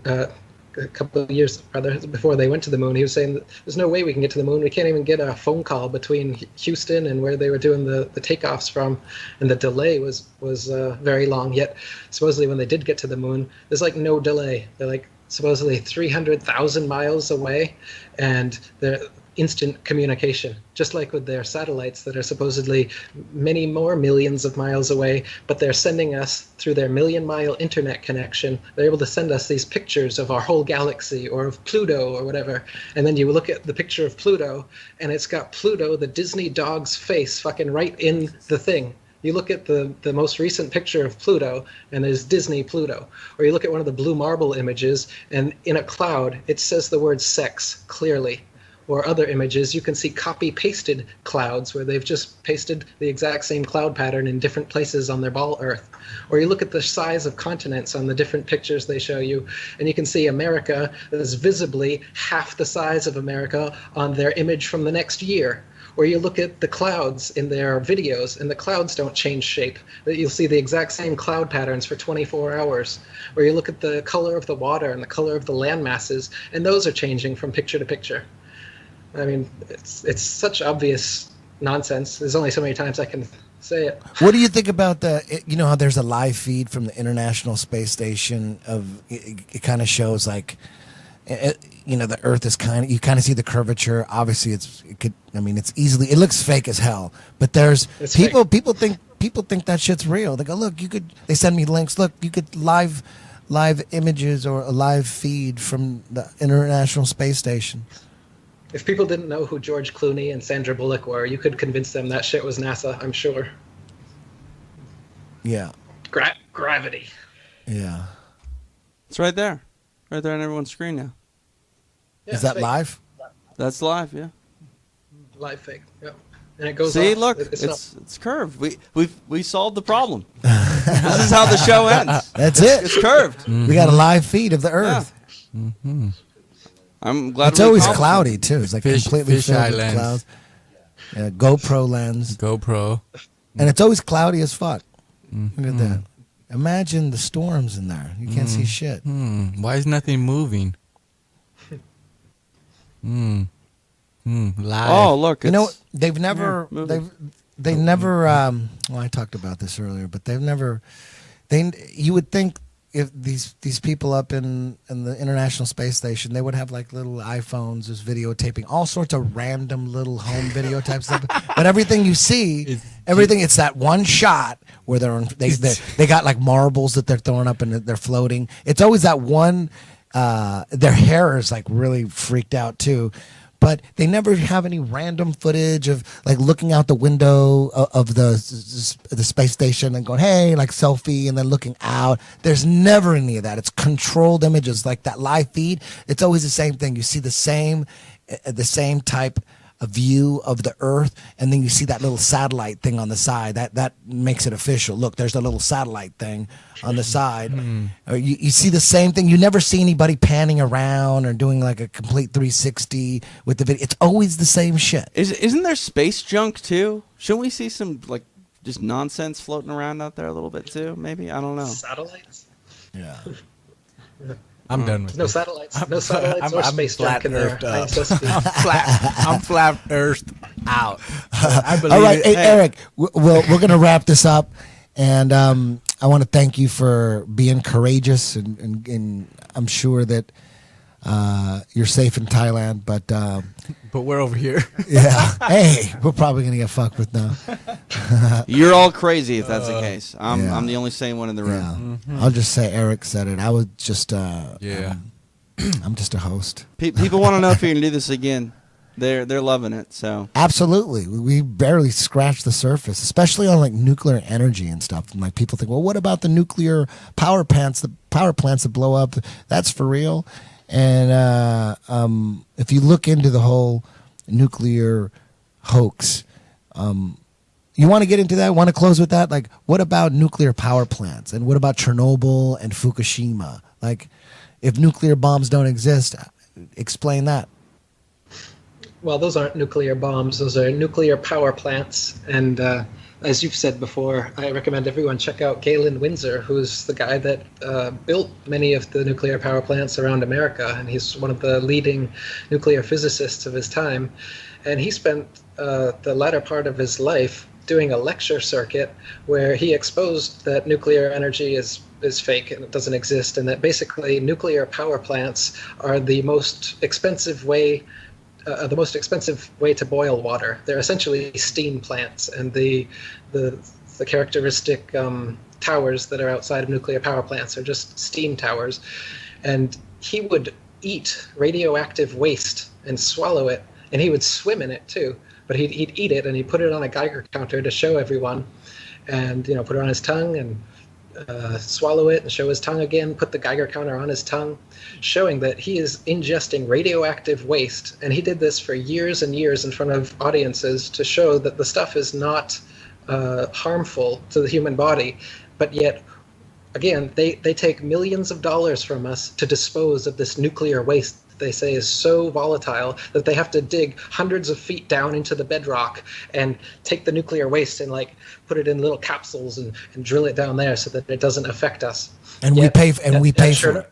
Yet at Chernobyl, where there's supposedly a nuclear power plant explosion, there's people that have never left there and are still alive. They were there when the meltdown happened, and they're still there now. Just like I said about Nagasaki and Hiroshima, the plants, the people, everything kept growing.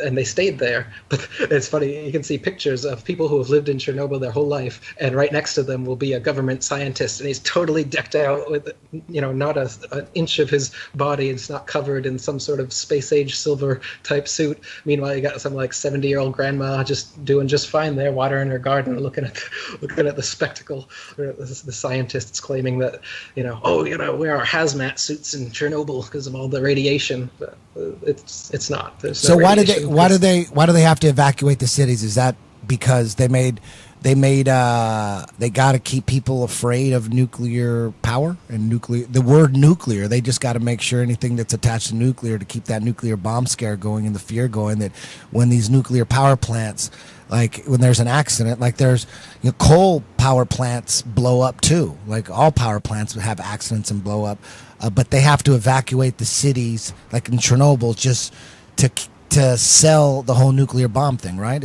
Am I just jumping to conclusions? I don't know exactly, the motive or, Chernobyl and Fukushima and the exact timeline and how or why they would have done it. But surely if you're doing a hoax, then you need to update it periodically. So back in the 50s, you're having people hide under their desks because they think Russia's going to launch a nuke or whatever. Now in 2010s, you've got to say that your food is coming from Fukushima and the food is bad, and Alex goes on about that forever too. They've got all these other conspiracies that you get all hyped up about, and you think Fukushima, we got to be worried about that. It's killing all the life in the oceans and all this. Meanwhile, people, meat eaters just eat 10 billion land animals a year anyway. So the animals are dying anyway because of carnivores, carnism. Yet people are so concerned about Fukushima radiation, like that's killing off the animals or something.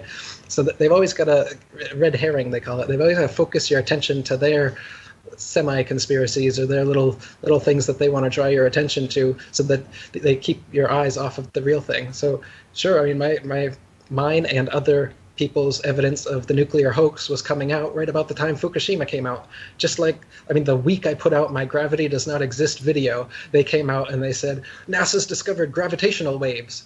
And they're literally playing to the tune of flat earthers at this point, where they come out with a damage. Kyrie Irving and the basketball players came out, and then the next Monday, Neil deGrasse Tyson's on the Joe Rogan Experience. The next Tuesday, NASA comes out. They found 7 more Earth-like planets. They just got to keep updating the propaganda so that people who are starting to wake up don't awaken fully. Because once you awaken fully, none of this shit is nobody's gonna be able to show you another CGI planet and have you think that it's real ever again in your life. Nobody's gonna be able to show a spinning ball Earth with clouds that don't move and sex written in them and have you think that that's a legitimate photograph. They don't want you, this is why the gatekeepers are so important. They don't want you to go all the way through the gauntlet to the end of the conspiracy truth, because then nobody can bullshit you anymore. They got to keep you corralled and believing this or that authority figure who tells you this or that supposed fact that you can't check for yourself. That was beautiful, Eric. Let's end on that.